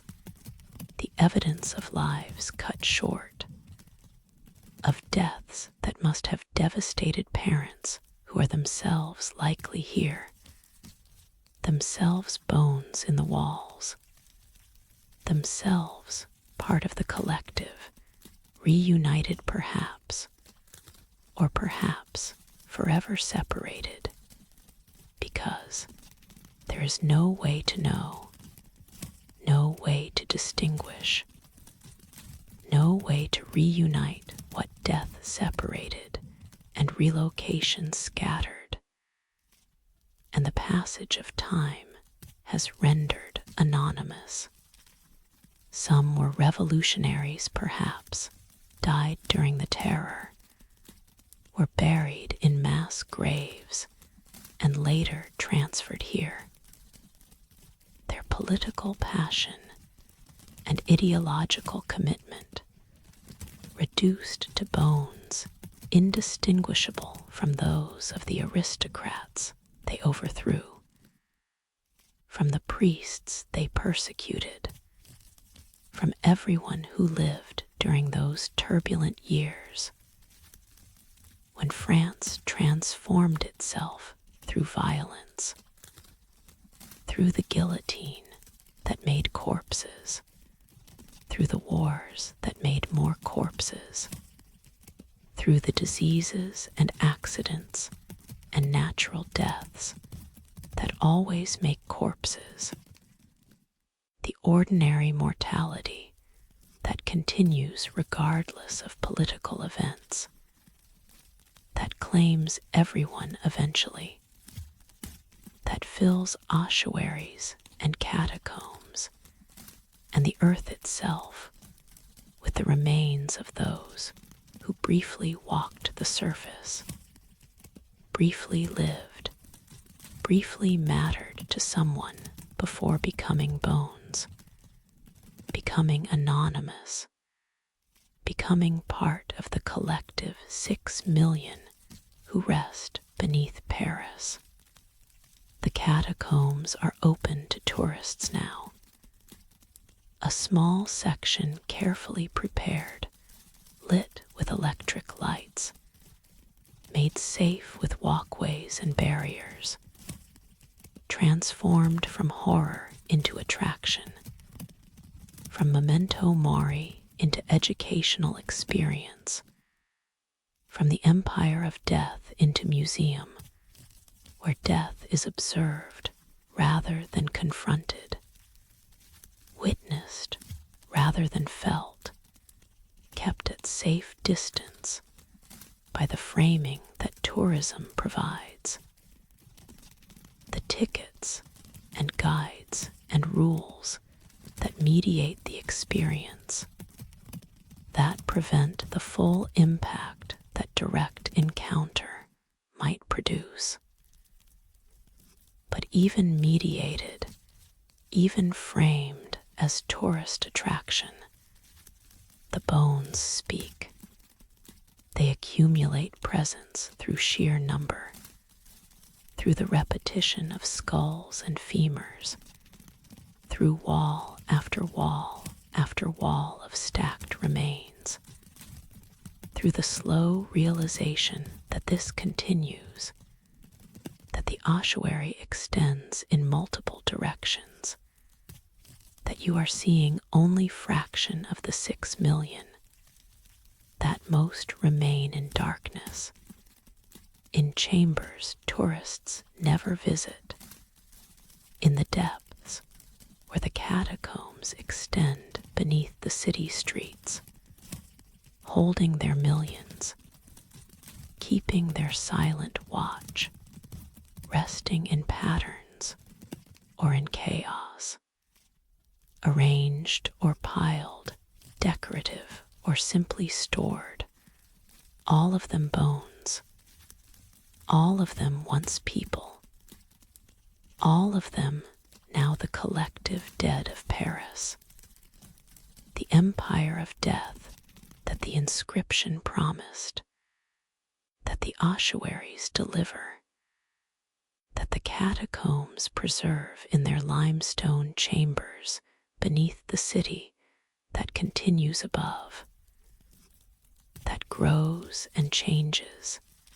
and adds new dead who will not join these 6 million, who will be cremated or buried in modern cemeteries, who will not become part of the catacombs because the catacombs are closed, are complete, are historical monument now rather than active ossuary, are testament to past practices rather than continuing ones. But they endure, these bones. They outlast the lives they represent, outlast the memories of those lives, outlast everything except the stone that surrounds them, the city above them, the accumulated history that Paris embodies. They are permanent in a way the living cannot be, stable in a way existence never allows, finished in the sense that nothing more will happen to them. They will not change or grow or age or do anything except rest in their patterns, in their walls, in their darkness, being what they are: bones, evidence, testimony that 6 million people once lived in Paris and now do not, that mortality claims everyone, that the catacombs wait for all of us eventually, if not literally then metaphorically, in the sense that we all become bones, all dissolve, all join the collective dead, regardless of whether we end up in ossuaries or graves or scattered ashes. We join the empire of death that these bones make visible, make tangible, make impossible to ignore when you walk through corridors lined with skulls, when you see femurs stacked like cordwood, when you recognize that you are surrounded by 6 million deaths, 6 million endings, 6 million transformations from person to remains, from living to dead, from someone to bones that testify to having been someone, but not to who, not to the individual identity that dissolved when the bones were moved, were mixed, were made anonymous, were made equal, were made into art or architecture, or the collective presence that the catacombs create, that overwhelms through scale, through repetition, through the simple, undeniable physical fact of millions of bones in darkness, waiting, patient, teaching without words the lesson that everyone learns eventually, that we are all temporary, all brief, all destined to become what these bones are: remains, evidence, the physical fragments that persist when everything else dissolves, when identity and memory and all that made us specifically who we were fades, and only bones remain. Only the structure, only the calcium and phosphorus that formed our skeletons, that held us upright, that allowed us to walk and move and exist as physical beings for the decades we had before the bones were all that was left, before we joined the collective, before we became part of the empire, the vast, silent empire beneath the city, beneath the surface, beneath the noise and light and life of the living world, in the darkness where bones rest and wait and teach through their presence, through their number, through their patient testimony that this is what awaits. This is what we become, these bones in darkness, these anonymous remains, these fragments of 6 million lives now stacked in walls, arranged in patterns, sleeping in the empire of death beneath Paris, beneath the living, beneath the forgetting that claims names and faces, and everything except bones. Bones that endure, bones that remain, bones that speak still to those who descend, who visit, who walk the empire's corridors and recognize themselves, recognize their future, recognize that these bones are not so different, are not other, are kin, our family, are us as we will be when our time comes, when we join them, when we become bones, anonymous or named, remembered or forgotten, but always, eventually, certainly bones. In the limestone plain of the Yucatan Peninsula, where rain either falls or drought comes, where survival depends on water in a landscape that offers little surface water because the porous limestone absorbs rainfall, channels it underground into vast aquifer systems that flow invisibly beneath the jungle. The Maya civilization built cities and sustained populations through ingenious water management. Through the cenotes, natural sinkholes, where the limestone collapsed to reveal the groundwater, where access to the aquifer became possible, where villages and then cities grew around these rare sources of reliable water. The cenotes were sacred. How could they not be? In a land where water means life, where drought means death, the natural wells that provided access to the underground rivers became holy sites, became places where the gods lived or could be contacted, became thresholds between the ordinary world and the realm of chalk. The rain god whose favor determined whether crops grew or failed, whether communities thrived or starved, whether the coming season would bring blessing or catastrophe. At Chichen Itza, one of the great Maya cities, the sacred cenote served specifically religious rather than practical purposes. Unlike the cenote that supplied drinking water for the city's daily needs, the sacred cenote was for offerings, for communication with the divine, for the desperate prayers of people who needed rain, who would give anything to ensure that the gods sent water, that the next season would bring the moisture that agriculture required, that survival depended on. The cenote is impressive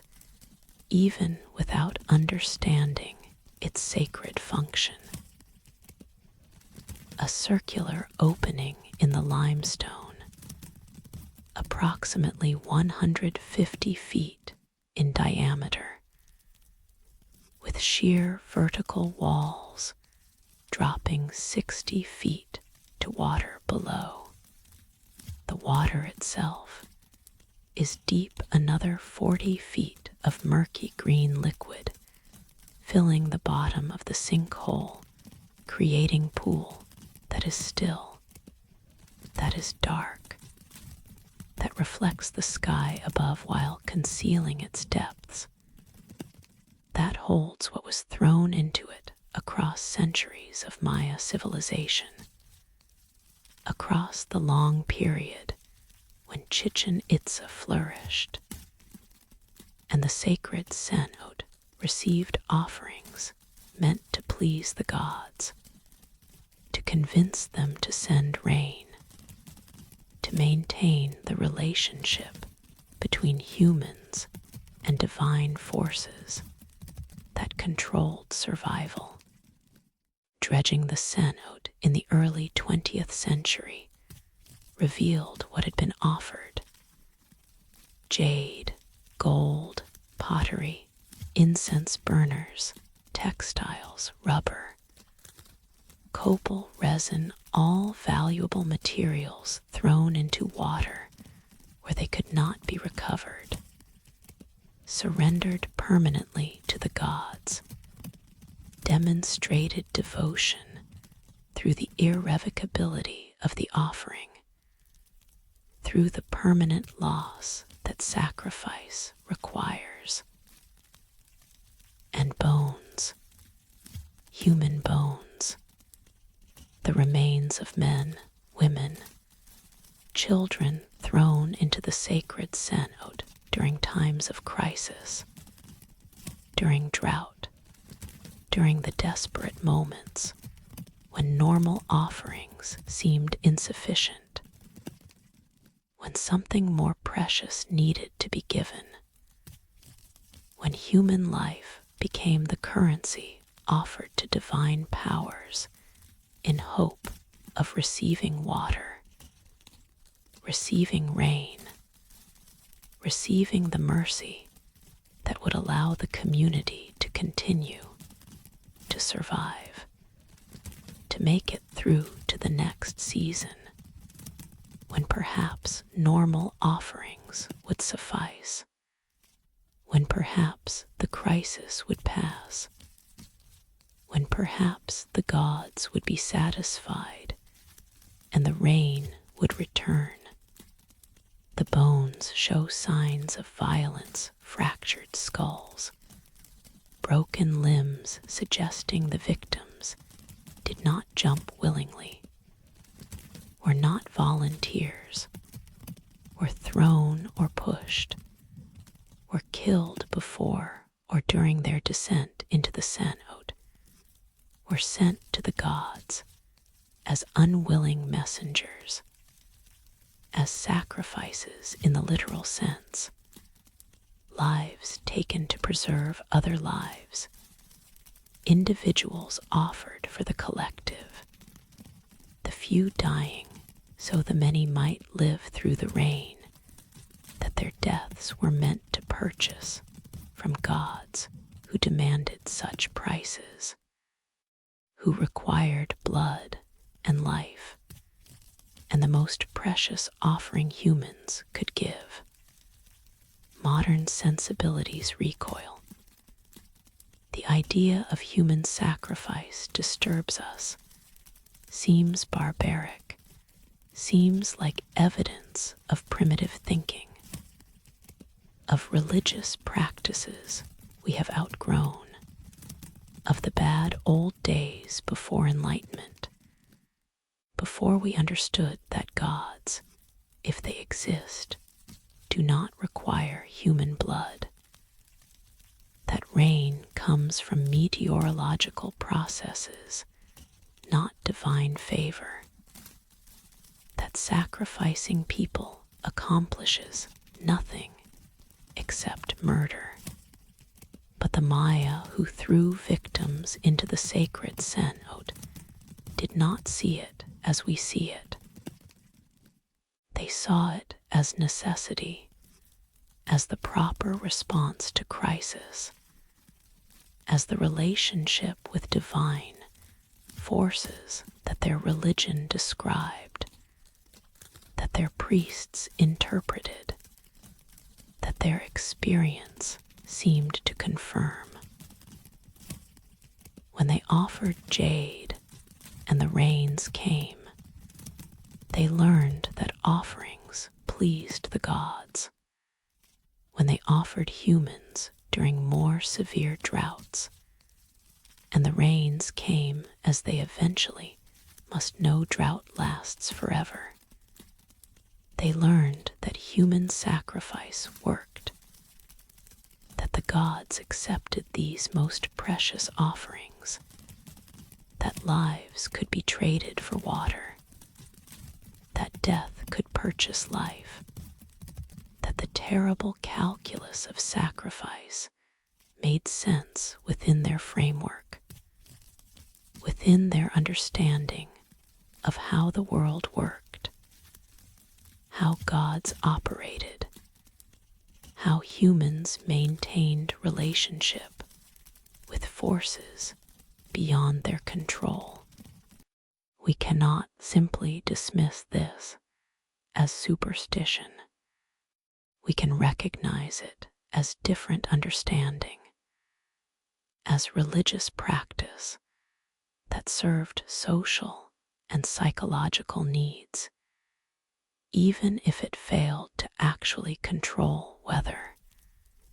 as the human attempt to make sense of unpredictable nature,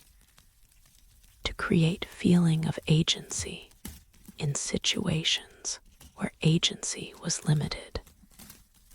to believe that doing something, even something horrible, was better than doing nothing, than simply accepting drought and starvation, than surrendering to forces that seemed overwhelming, uncontrollable,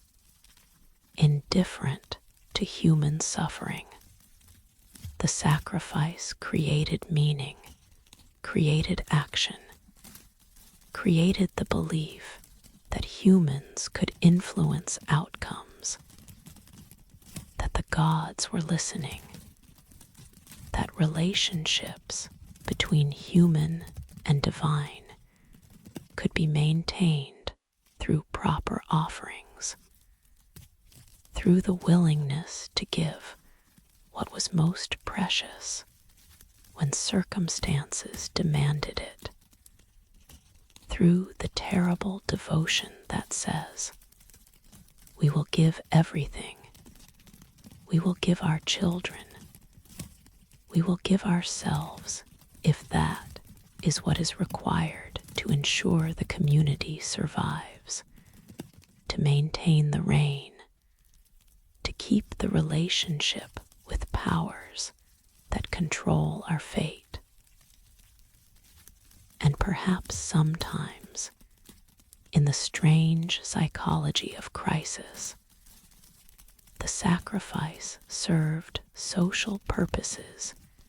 beyond its religious function. It created solidarity through shared participation in terrible acts, created bonds between those who together committed acts they individually might have refused, created the sense that the community had done everything possible, had held nothing back,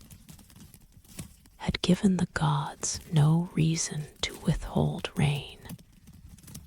had earned divine favor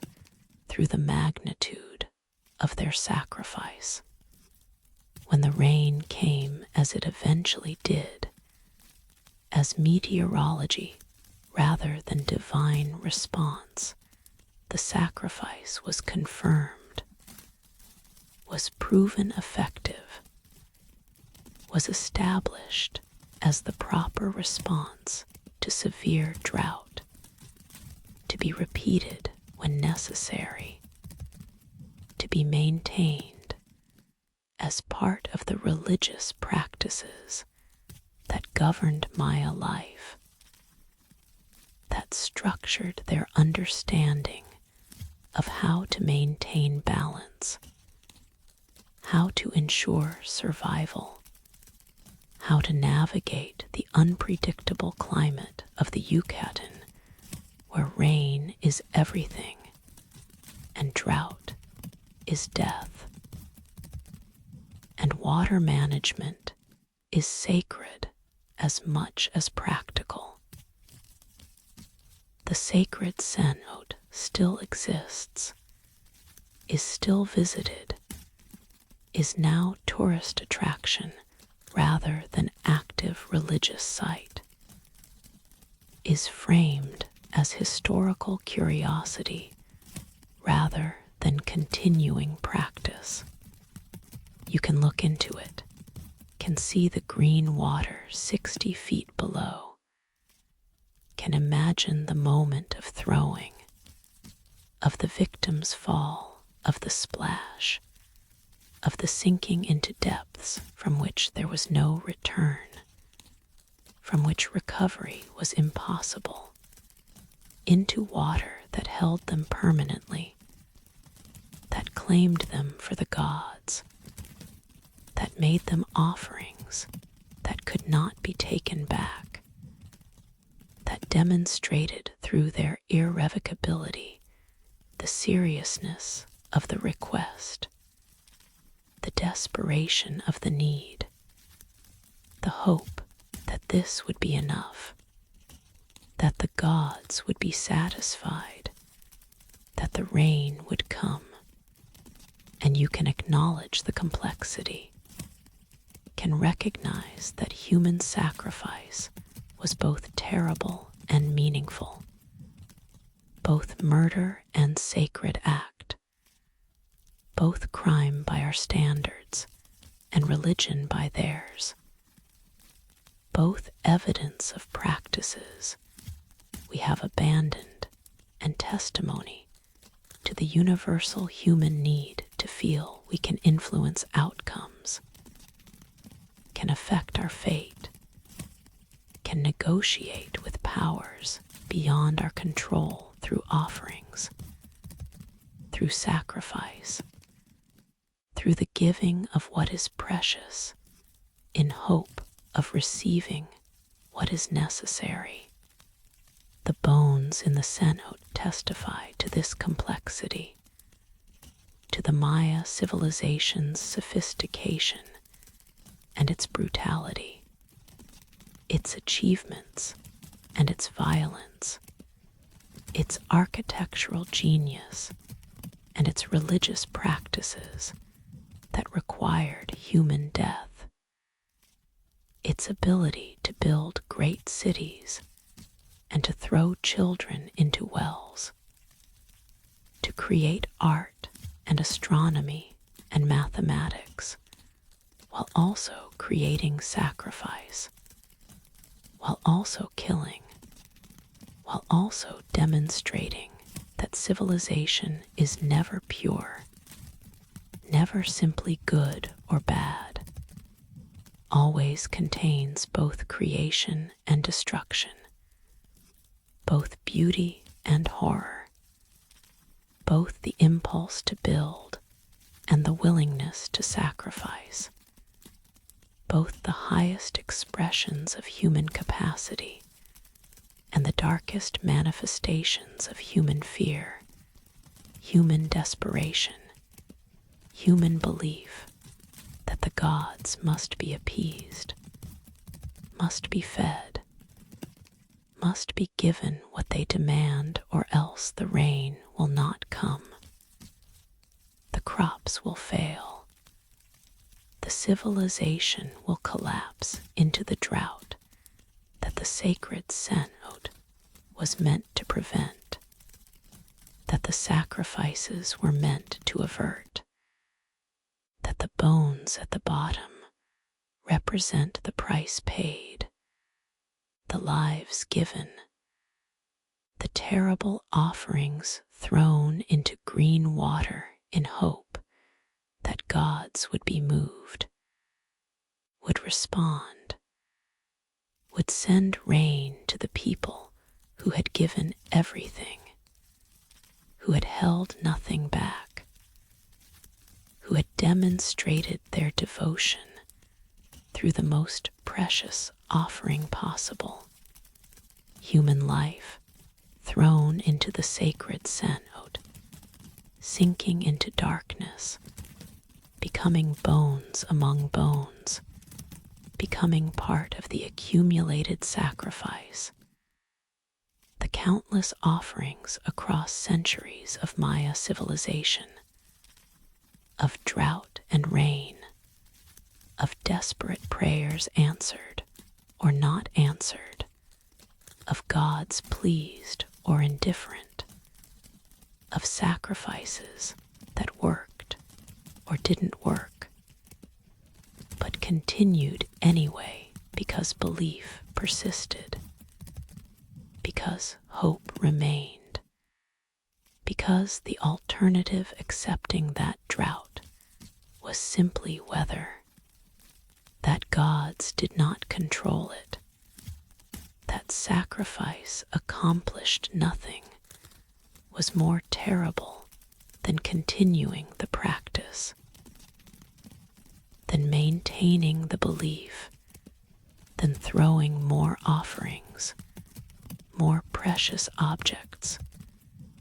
more human lives into the sacred cenote, where they sank and rested and became what they are now. Archaeological evidence, bones in water,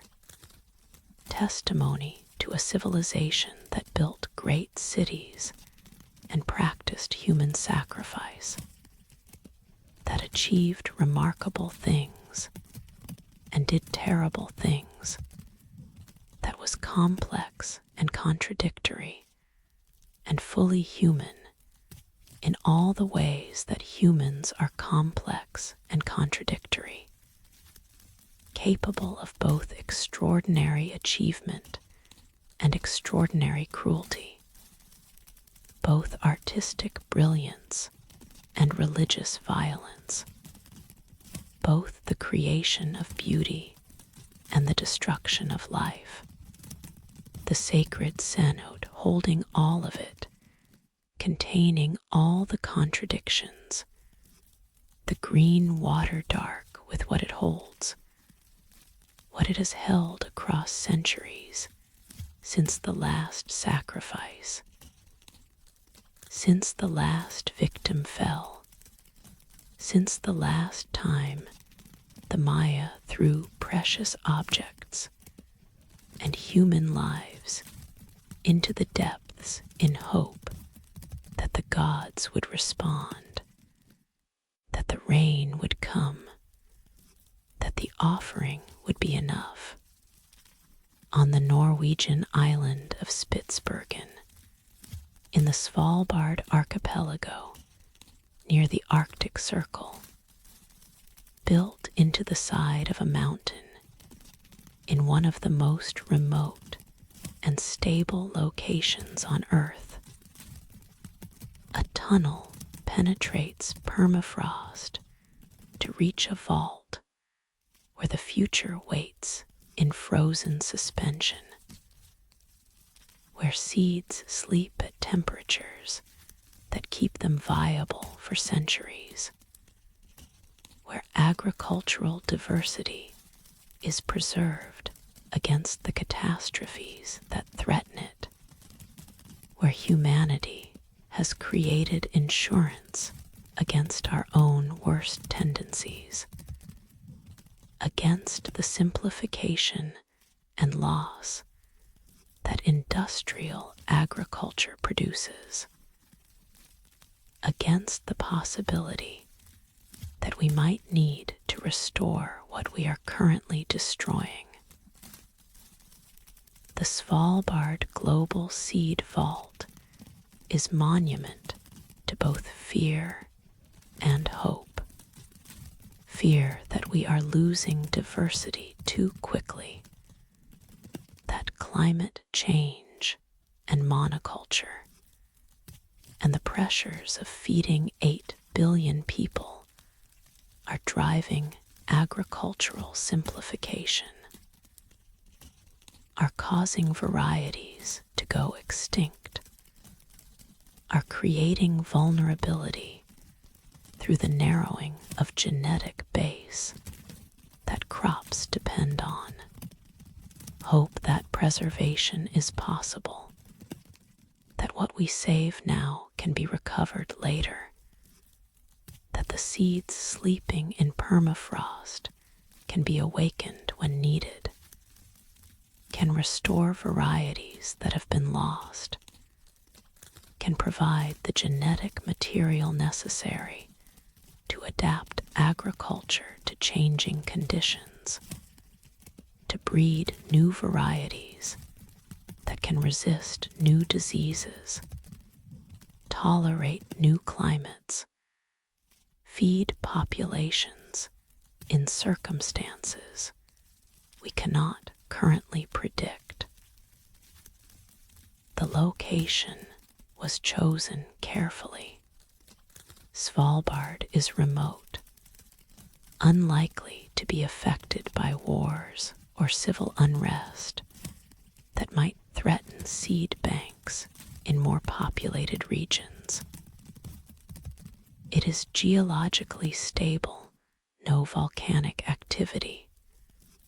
no earthquakes, no tsunamis,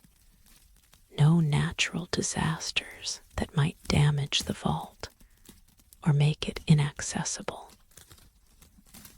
It is high enough above sea level 430 feet that even significant sea level rise will not flood it, will not penetrate the mountain that guards the vault. And it has permafrost, the permanently frozen ground that provides natural refrigeration, that keeps the vault's chambers at 18°C even when the cooling systems fail, that ensures seeds remain frozen even if human technology stops maintaining them. That creates redundancy. That makes the preservation less dependent on continuing human intervention, more dependent on geology that will persist regardless of whether civilization continues, whether the electrical grid remains functional, whether anyone is still around to maintain the systems. The tunnel extends 430 feet into the mountain, terminating in 3 vault rooms with capacity for 4.5 million seed samples. Currently, the vault holds over 1 million samples, representing roughly 6,000 species from almost every country, from agricultural research stations and seed banks worldwide, from indigenous communities that have maintained traditional varieties for generations, from the accumulated diversity of 10,000 years of agricultural development, of selective breeding, of farmers saving seeds and planting and saving again, creating through patient selection the varieties adapted to local conditions, to specific climates and soils and uses. Each sample is packaged in special foil, sealed to prevent moisture and oxygen from degrading the seeds, arranged in boxes, stored on shelves in chambers designed to prevent any disturbance, any variation in conditions that might reduce viability. The seeds are not alive in the normal sense they are in suspended animation. Their metabolism slowed to nearly nothing by the cold, their potential for germination preserved, but not expressing itself, waiting for the conditions that would signal them to wake, to grow, to become plants. They might wait centuries. The refrigeration and the packaging are designed to keep seeds viable for hundreds of years, perhaps thousands for some species. The vault is not meant for immediate use, not intended as working seed bank, but as backup, as insurance, as the collection that remains untouched unless disaster strikes, unless the primary seed banks fail, unless the varieties preserved there are lost and must be recovered from the vault that waits in permafrost, that maintains its frozen vigil. What seeds does it hold? Everything. varieties of wheat and rice and corn that feed billions, rare legumes from mountain valleys, adapted to specific elevations and rainfall patterns, traditional varieties of crops that commercial agriculture has abandoned in favor of high-yield cultivars, varieties that might not produce as much, but that might resist diseases the commercial varieties cannot, that might tolerate conditions the commercial varieties fail in, that represent genetic diversity that seems unnecessary now, but that might be essential later. That might be the difference between adaptation and failure, between resilience and collapse. The vault holds varieties that have already gone extinct in the wild, that exist only as seeds in storage, that are preserved not because they are currently useful, but because they might be useful, because we cannot predict future needs, because the conditions that make a variety valuable change, because what is abandoned as obsolete might be rediscovered as essential when circumstances shift, when climate changes, when new diseases emerge, when the varieties that currently dominate prove vulnerable to conditions they were not bred for. This is the paradox the vault embodies. We are preserving diversity even as we reduce it, saving seeds even as we destroy the fields that produced them, maintaining agricultural genetic library even as we simplify agriculture toward monoculture, toward the planting of identical crops across vast areas, creating efficiency and vulnerability simultaneously, feeding more people while creating conditions where a single disease or climate change could threaten the entire food system. The vault is admission that we recognize the danger, that we understand diversity matters, that we are taking steps to preserve what we are losing, but it is also admission of failure, acknowledgement that we are not preventing the losses, that preservation is happening in frozen chambers rather than in living fields, that the seeds sleep in Svalbard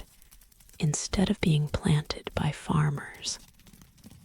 that diversity is being stored rather than used, maintained as backup rather than as active presence in agricultural systems worldwide. Still, the vault represents hope. It demonstrates that preservation is possible, that we can save the genetic material even if we cannot currently save the farming systems that created it. It ensures that future generations will have options, will have access to the diversity that 10,000 years of agriculture produced, will be able to restore varieties that have been lost, to adapt crops to conditions we cannot predict, to draw on the genetic library that the vault maintains, and it represents cooperation. The fact that countries that compete and conflict in other arenas agreed to create and support the vault, to share their seed collections, to maintain this global resource for the benefit of all humanity, for the future that belongs to everyone, for the recognition that agricultural diversity is common heritage,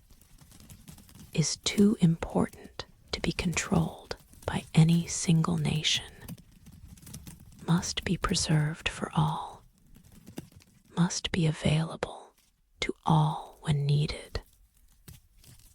The vault has already been used. Syrian researchers withdrew seeds during their civil war, recovering varieties from the vault when their own seed bank was threatened,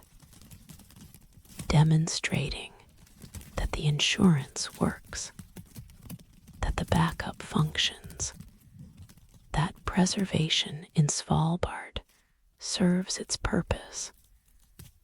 protects against the loss that conflict creates, maintains the samples even when the original collections are damaged or destroyed. This is what the vault is for the moment when disaster strikes, when preservation elsewhere fails, when the only remaining samples of a variety rest in Svalbard's frozen chambers, when the vault must open, must provide, must release seeds that have been waiting for exactly this moment. This need, this crisis that requires drawing on reserves, requires accessing the backup, requires trusting that the preservation has worked, that the seeds remain viable, that what was stored can be awakened, can be planted, can become plants again, can restore what was lost, can continue the varieties that might have otherwise ended. The mountain waits. The permafrost waits. The seeds wait in their frozen suspension, in their foil packages, in their chambers designed for centuries of storage, for the long waiting that preservation requires, for the patience that hope demands when hope is about futures we cannot see, about descendants we will never meet, about conditions we cannot predict but must prepare for, must preserve for, must save seeds for in the trust that they will matter, that they will be needed, that the diversity we store will serve purposes we cannot currently imagine, but that future generations will understand, will appreciate, will draw on when they need varieties we have forgotten, when they need adaptation we have not pursued, when they need the genetic material that only the vault maintains, that only these seeds carry, sleeping in the mountain, waiting for the spring that might come, for the planting that might happen, for the moment when frozen seeds become living plants again, when potential becomes actual, when preservation succeeds,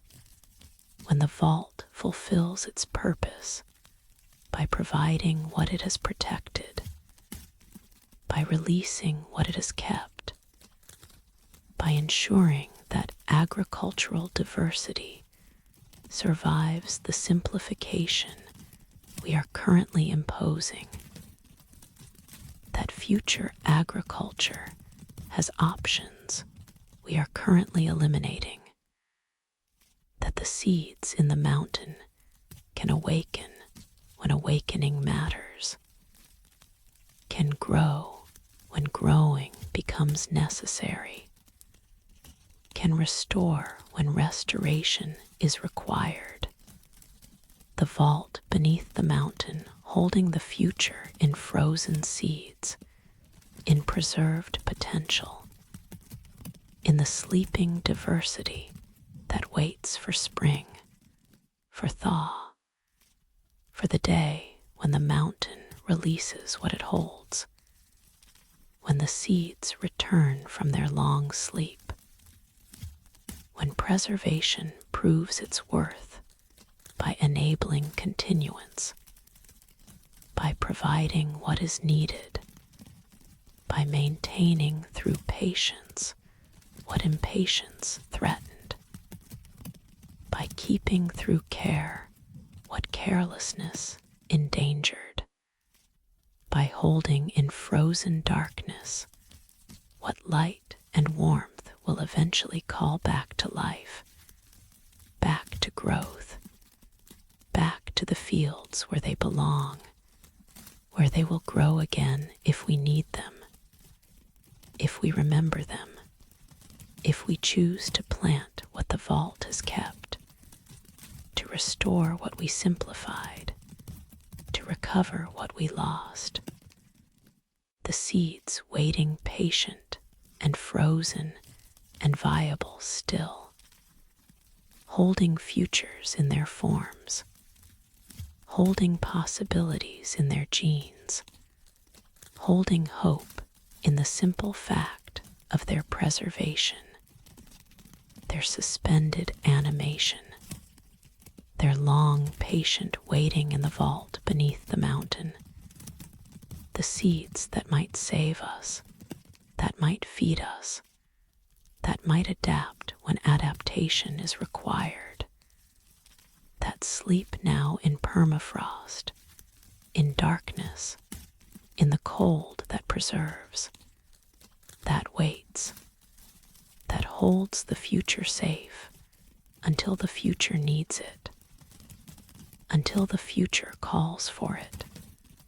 until the vault opens and the seeds emerge, and the preservation proves itself by enabling the continuance it was designed to protect, the diversity it was built to maintain,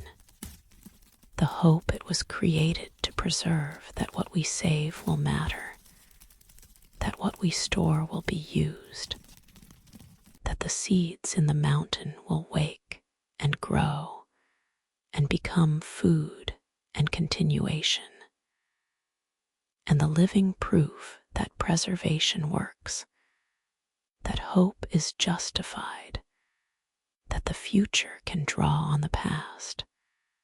that the vault serves, that the mountain keeps its promise,